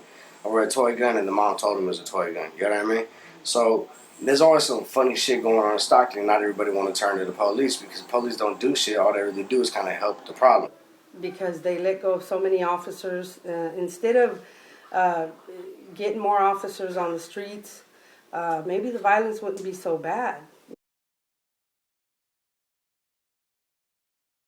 The police officers here, they're always targeting us. Constantly. And not to bring the racial card in, but, you know, cops are, you know, sometimes known for being a little racist. I'm not drunk. Police that we have now compared to the police that we had in that time, they were pretty mellow. You know, you could sit down and talk to an officer, and, you know, as long as you respect, they give you respect. The people from now, you can't afford to even talk to them. Even myself, I'm 77 years old, hey, I have to be real careful the way you talk to one of these guys because you never know when they're going to blow your head off. Which is, let's face it, that's the way it's been. I'm not going to say they don't have a tough job. I mean, I'm sure it's not an easy job to do. But you ain't no fucking Marine in Iraq. What they should do is all these cops, when they shoot somebody, they go on a 3-day suspension with pay. Maybe they shouldn't give them pay. Maybe they'll think twice. That's a very difficult thing. And yes, I want to say that when they do make changes, they've filed fiscal emergencies. I believe they're getting ready to file bankruptcy. When they get into these contracts and they change these things, I really would, as a citizen, personally, I would rather see that a residency requirement. Because I'm going to tell you, if you have to eat off this same plate, you're going to make sure that plate's We got to clean. get back together like we had before when the police used to come out, know the community. You know, if you live in Lodi and you're a police officer here, it's really two very different places, both, you know, culturally, you know, diversity-wise. You know, Stockton is much more diverse. And I'm not going to say they're not officers who are committed, you know, but I'm just saying, I think that if we had a requirement where a percentage of our officers were required to be, you know, to live within the city limits, I think we would be better off.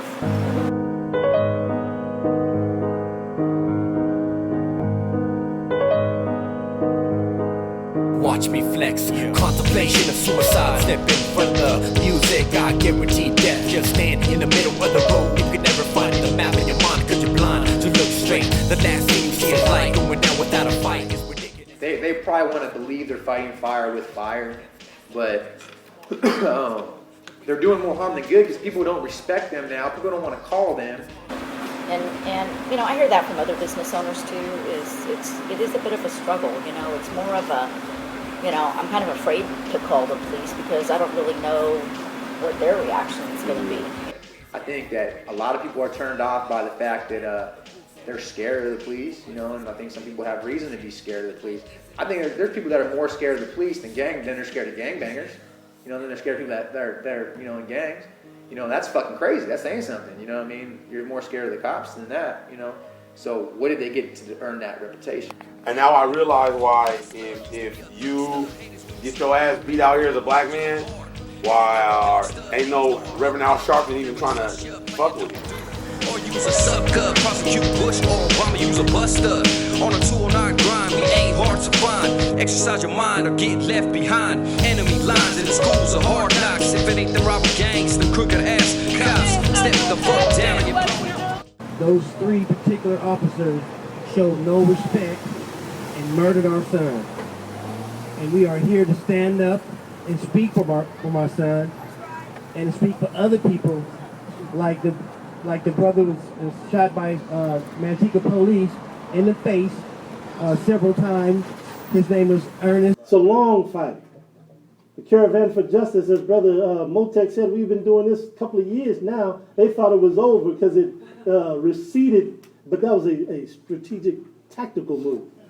They're going to see a new, invigorated Caravan for Justice in this area, activated, mobilized, organized, to respond to instances of injustice anywhere that they're found in Northern California.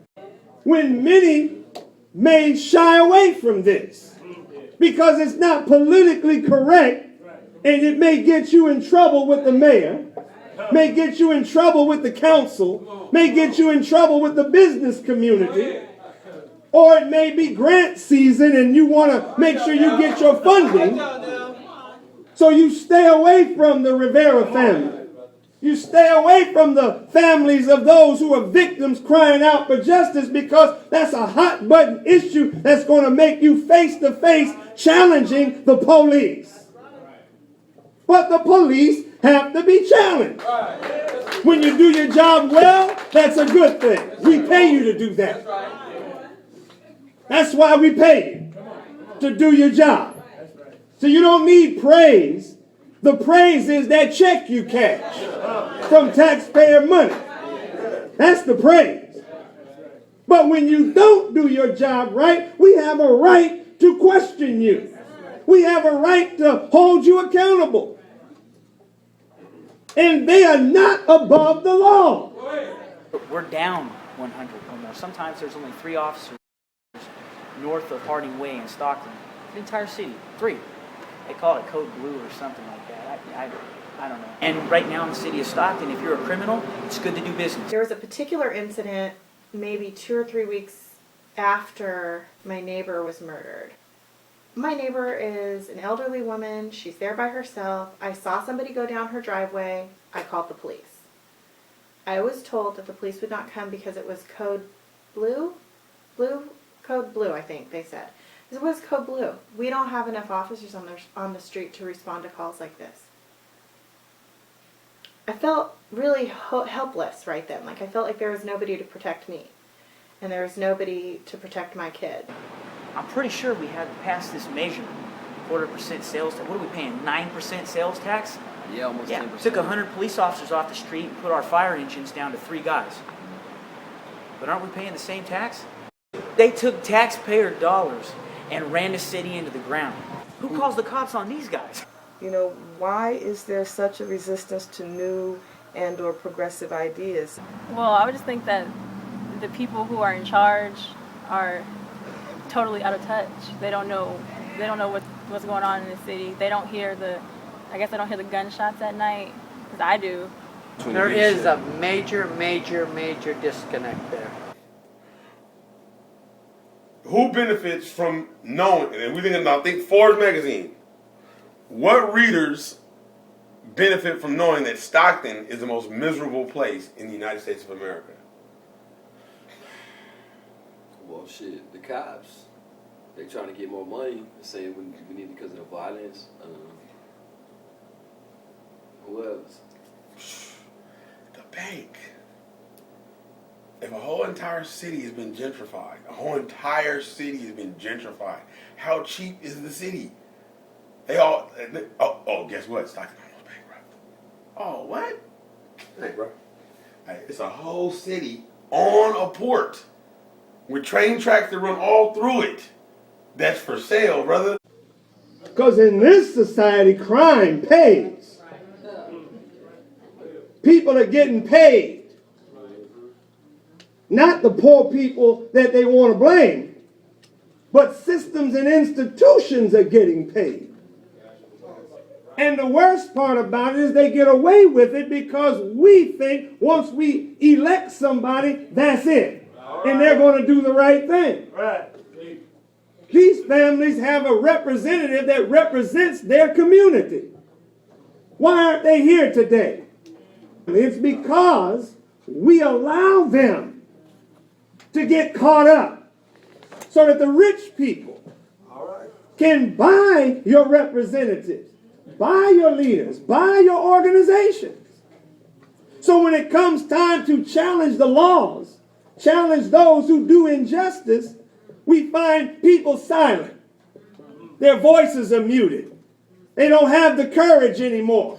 That's what got Jesus in trouble with the Roman authorities. That's what got him in trouble with the religious leaders of his day, because they were satisfied making prayers, giving long sermons, fasting to be seen of men, but they weren't interested in the man born blind. They weren't interested with the woman who was laying on the side of the road with the issue of blood. They weren't interested in Lazarus. They weren't interested in those that were in bad shape. So they don't become interested in the poor until somebody starts stirring the poor up. Now people of power get interested. Not because they're interested in getting you justice. They're interested in who's stirring you up, that you may challenge their authority and their rule. That's what made Jesus dangerous. It's nuts. It's nuts. I could see where some of the young people here are disenchanted, and some of the minorities are. What do you think about this whole movement that's trying to say Stockton is magnificent, that it's all good here? No. What's the reality that you know? The reality is this, this is what we're doing. This is what we're doing every day, every weekend.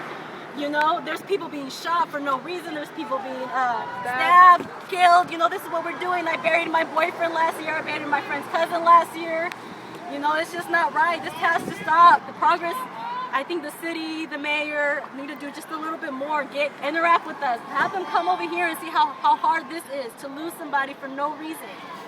You know, have them come work with us and see this. Well, we don't think it's going to get better anytime soon. We're hoping that we could do whatever we can to make it better. But right now, kids and nowadays, this generation, I guess, doesn't care anymore. Well, it has to do with everything, with all like the cops laying off and all the gangs coming back together and coming from down low and like all the drugs and everything. It's just a little everything has to do with what's going on and all the budget cuts, and it really needs to stop because it's going to get worse and worse, and soon it's going to spread, and then our whole country is going to go bad. Do you guys feel safe living in Stockton? No, not really, not anymore. It can make it a better place. I just don't want to be from a city that everybody knows is the #1 most dangerous city to live in, or the depressing city to live in. Like, it's just, yeah, it's disappointing. And I wouldn't want to do that. And I don't think anybody else wants to go through that. The mayor should have came over here and shook everybody's hands, man. We are trying to save our city, man. We need the city hall support. So if it takes us to march on this city hall steps to get our just due, we will have to do what we have to do out here, though. Because we tired of people dying and the city of Stockton don't care. It's people out here that care. She just walks away. Like, that just shows us that she really doesn't care about Stockton. Yet again, we've been hoodwinked, bamboozled, hustled, and pimped. Wake up, everybody. Democracy was the cry. What sick, twisted game is being played? Everybody hides their head in the sand. Who's responsible and what we're going to do? It's all about, it comes down to who really controls everything.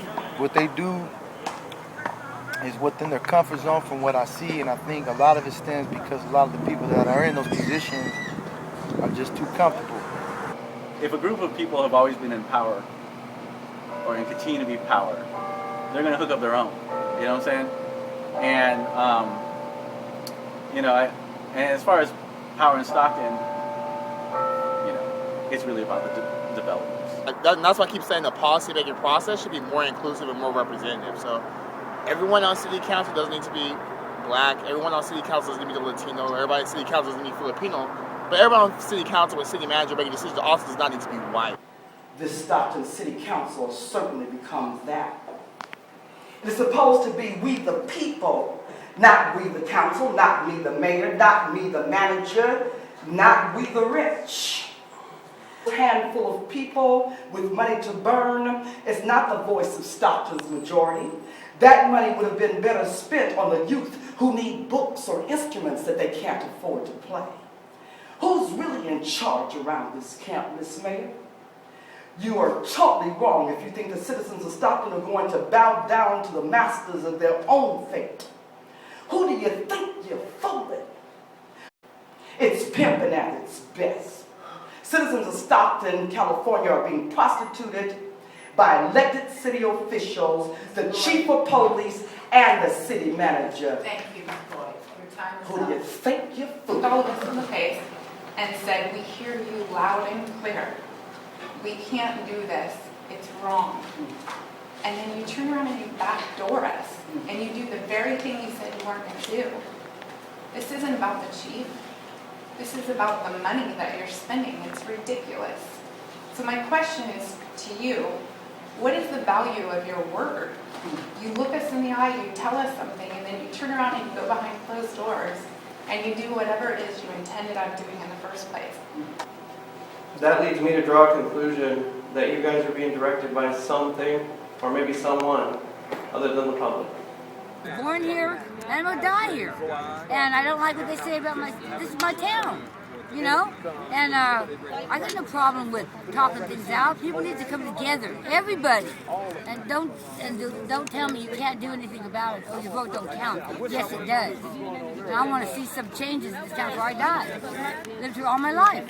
And I've been waiting all these years to see them rebuild the city. And all they do is suck it dry. Step it up.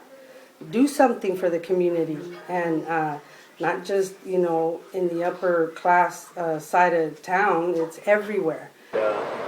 It is what it is, and until we get some people up in there who are really from the people, I don't think things will change too much, you know.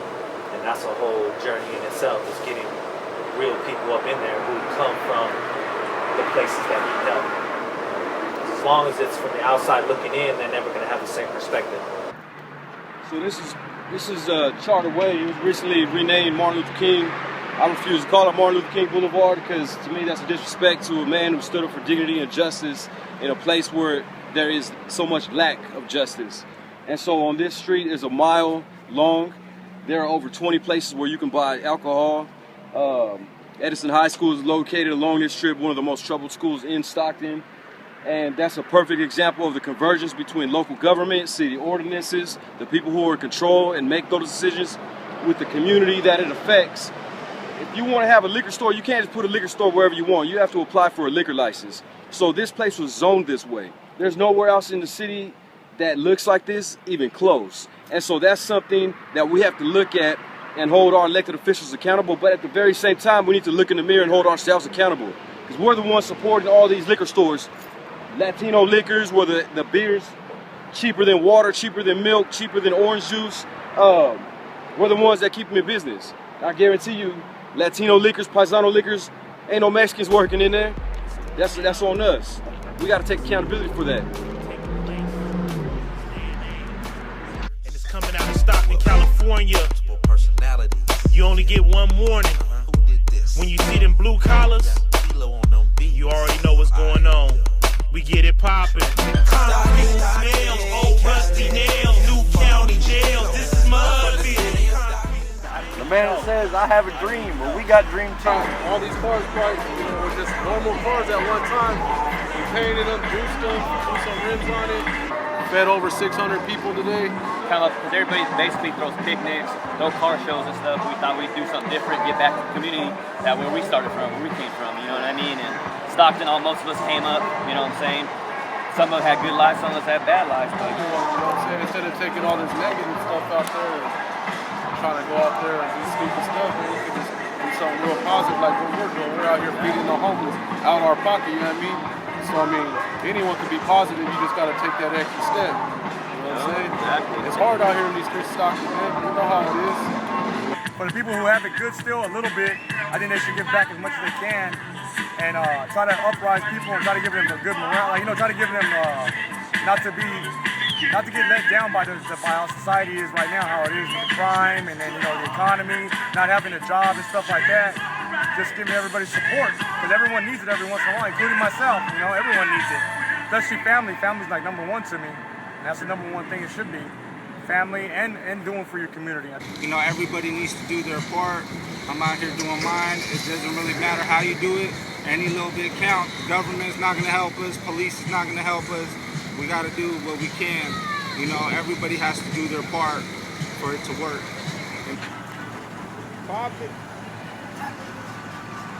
I've come across a lot of individuals in the city that have a lot of potential.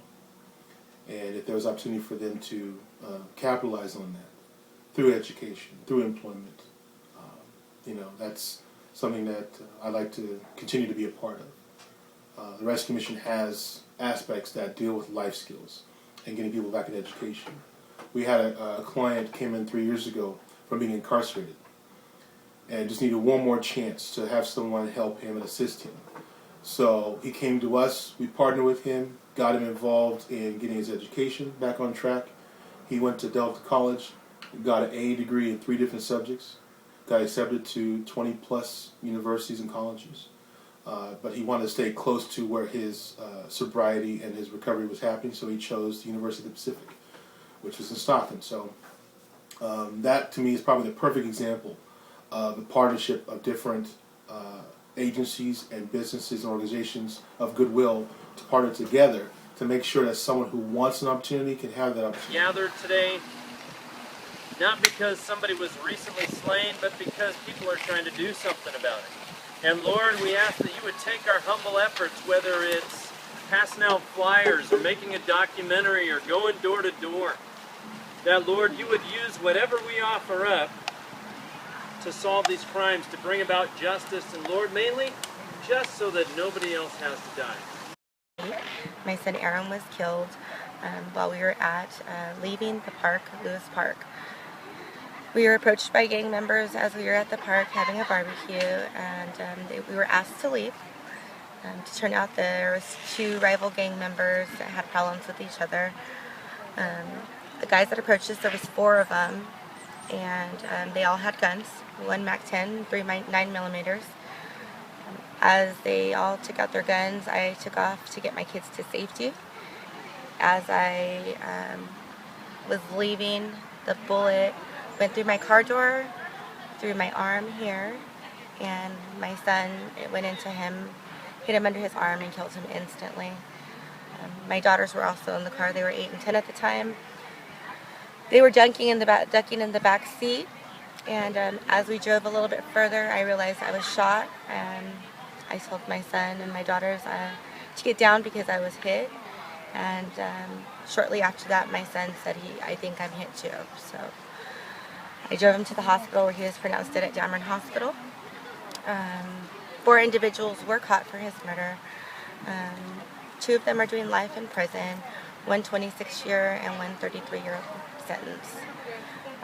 I currently, since then, have changed my life to be a community advocate. Every year I do a violence prevention, take back the parks. It's called Aaron Kelly Day in the park at Lewis Park. It's been very successful. This year we had close to 500 people. So my goal is to just spread community awareness on violence and the effects that it has on people, families in our community. Are those all people that you know that have been killed?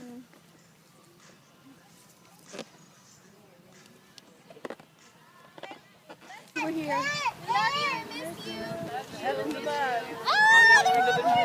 These are my eyes looking down, crying on him. Country Club Boulevard. That's where we're from, is Country Club. That's where I'm from, Alpine Country Club. I am my brother's keepers on the inside of my arm, yeah. This whole arm is dedicated to him. Gosh, that had to hurt. So was this a cover-up? Yeah, it's a cover-up. And what was the purpose for the cover-up? It was a purpose. I had to cover up my gang tattoos.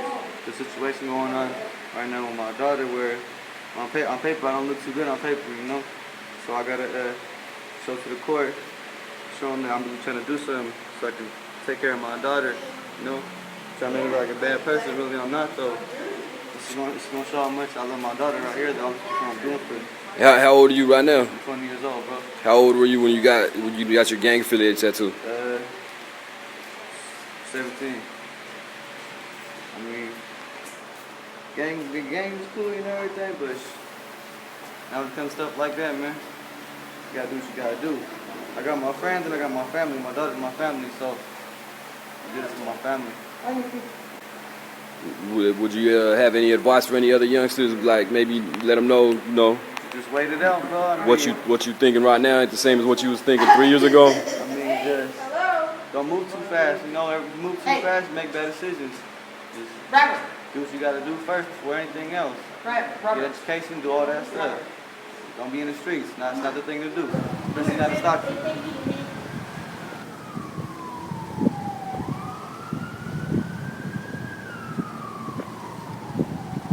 And I don't think we have enough room.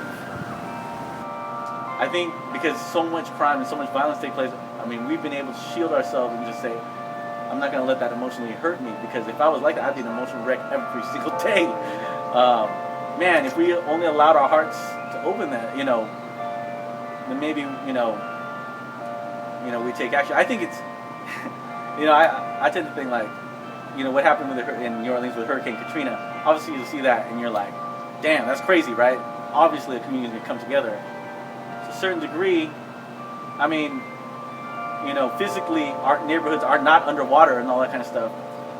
But the death of generations of children's dreams, I think that's at the same level. You know what I'm saying? But the thing is, it's easy to mask. Until this year, I have been a person who really stands behind Stockton. anybody that knows me knows that I am a big proponent for being positive about this city, that this city is not hopeless. However, my family and I have decided to leave it. And there's been a few things. I live in what I feel is a nice neighborhood. I've lived in this neighborhood my entire life. I currently reside in the house that's across the street from my parents, in the house that I grew up in. And my neighbor 5 doors down was murdered in June. And that was too close to home. Like, that there's a body on the street all day. And I have to worry about making sure that my kid doesn't see a body in the street. I've got to go. I can't live like that.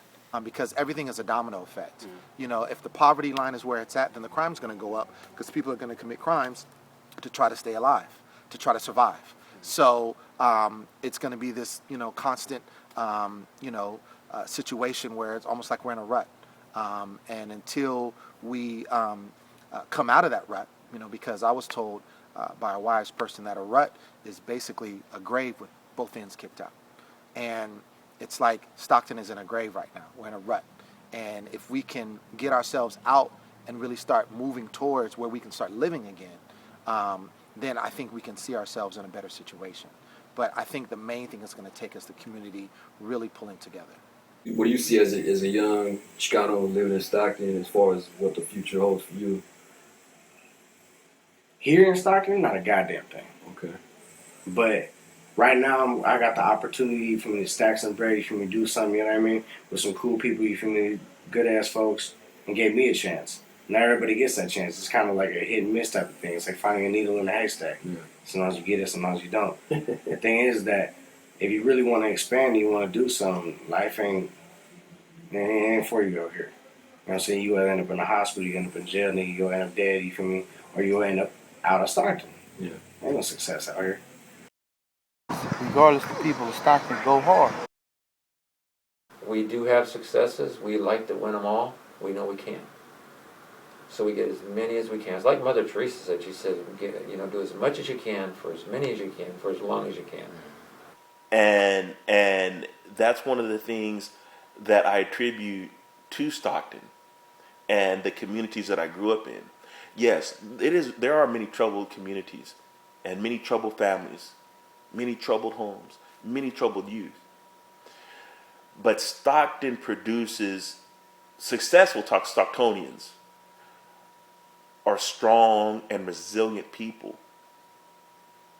They are committed to success because it's trial by fire.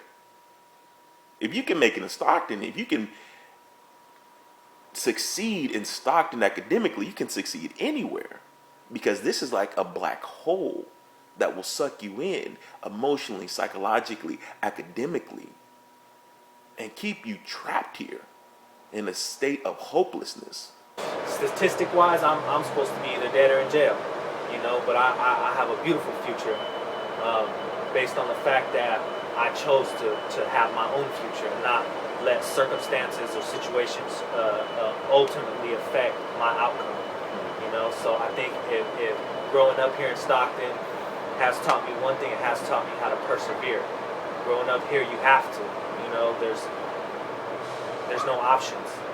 You have to make your own way. You have to create a way, and it's not easy. The future of Stockton will be contingent on the policymakers, the administrators of Stockton, to become democratic and to include into their policy making, program making, decision makings, the needs and interests of the rest of Stockton. That is, working families who make up the majority of Stockton. They have not been including them, especially those of racial minorities. And if they refuse to do that, the schools, the government, Stockton will continue to go into a down spiral and to, a more pathological state than it is right now. Well, I think what the city of Stockton needs to do to progress in the future is, first of all, try and attract a diverse industry here. And one of the things I'd like them to see is to be a little bit more aggressive going over the hill to Silicon Valley and try to attract big high-tech industry into the Stockton area. and then work along with the Stockton Unified School District to improve the education process so that we can organically grow the workers that are going to be needed for these high-tech, high-paying jobs. I think that Stockton has continually shown me the capacity that the people of Stockton are passionate people, are compassionate people, and people of goodwill. And, however you want to express yourself, do something. I think if everybody does something, the job will get done. So I'm very hopeful for the future of Stockton. Long as we can lift the veil, call a spade, and realize, what issues our city's faced with. And I think I've been seeing a great deal more of this is people giving back to the community. Help us save Stockton and help us stop the violence. Stop all the violence. We just miss our no more bearing. We just miss our family and we just don't want to see another bite. If you're going to come to Stockton and you want to find the real beauty of this place, then you need to look to its people and their cultures, their histories, and that's a true jewel. And until people in government or the leaders of our community really understand that, we're never really going to get anywhere. And so yeah, definitely. I'm hoping that when times get better and all that kind of stuff, and that there is money again to reinvest in the communities, that the communities that they get reinvested into aren't just all the north side communities or all the Brookside and all that kind of stuff, but in these communities that have been heavily neglected for years and years. These are Stocktonians too. I'm still not sure what the direction is for the future here. I keep hoping, to see some progress. The environment is there. It's prosper. There's no reason why this shitty city shouldn't prosper. Right? So what's holding us back? Aside from the government getting back on its feet and there's more opportunities for work, find jobs, then it'll be a lot better. Until then, we're going to be where we're at, and we're going to basically just hope for the best. To make Stockton better, you'd have to bring jobs here, viable jobs, not just jobs that are like building a prison to incarcerate people. Something that would make more sense, something that will bring a sense of community here. Not just another warehouse, not just another Walmart or Best Buy or something that, could survive an economic downturn. These children are our future, and if they don't get any help, we're all going to get affected by it. Even the innocent people, not just them. Everyone gets affected by it. But we just got to come together as a city, though, with or without the police. Well, everybody gave up on this city. I don't, and I think that's the problem too. Is people give up on this place when it isn't a place we need to give up on. Until this city accepts the mistakes they're done and what Forbes magazine says about us, until I accept it, I can't cure it. Until the city accepts that, they cannot cure anything. Life is what it is. You have to either adapt or you get swallowed up and you're out.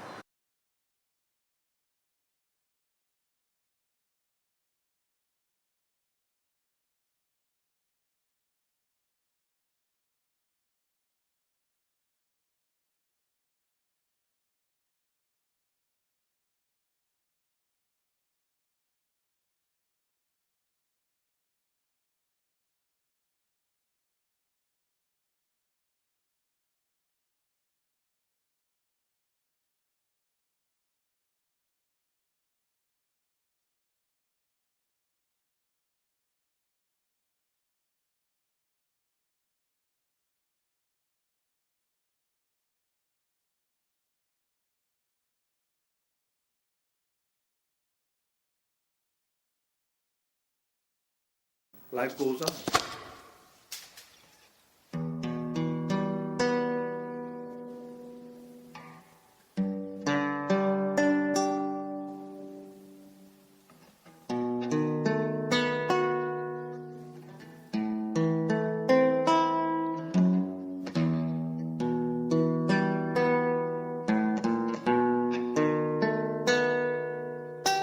That's the beauty of humanity, is that we're not separate on the planet.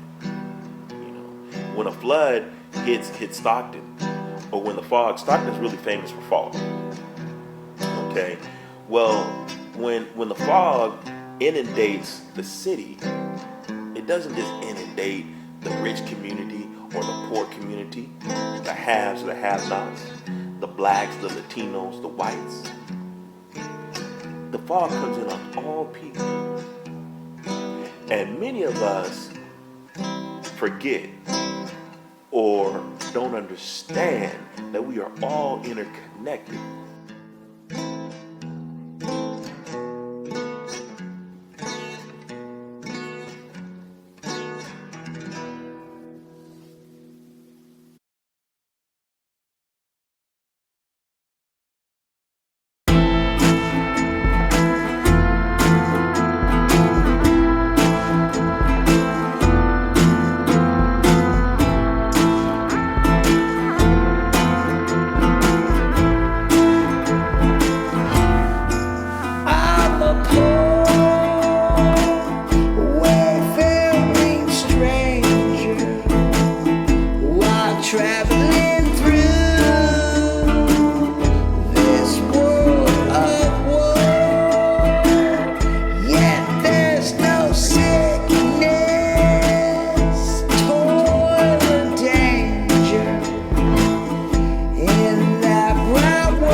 Don't be playing with me, Mote.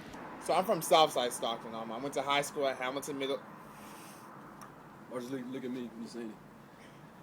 All right. They start taking the classes that they need in order to make it. Don't come over here, don't talk. Because we're recording. We're making a movie. Go over there. You can't talk, okay? I forgot the point I was going to make, but damn it. It was going to be good, though. It was going to be good.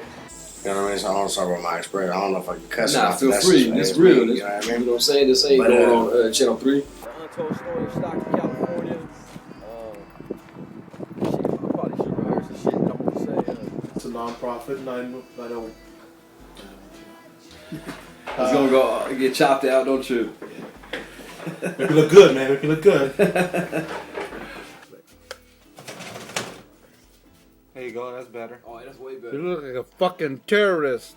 Man, what was it last? God, that was a good one too, huh? It was a good question. Ran out of tape. Man, see, the best part of the interview. Messed us up. What was it? He was saying some good stuff. I walked in on that like, damn. I was getting raw.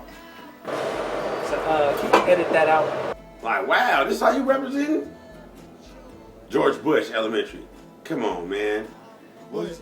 You need a better background than this, man. Want me to hold the sheet behind you? No. And as I say to my people every time I talk to them, don't come talking to me about no turf. And your mom is renting. You don't even own a house in the neighborhood.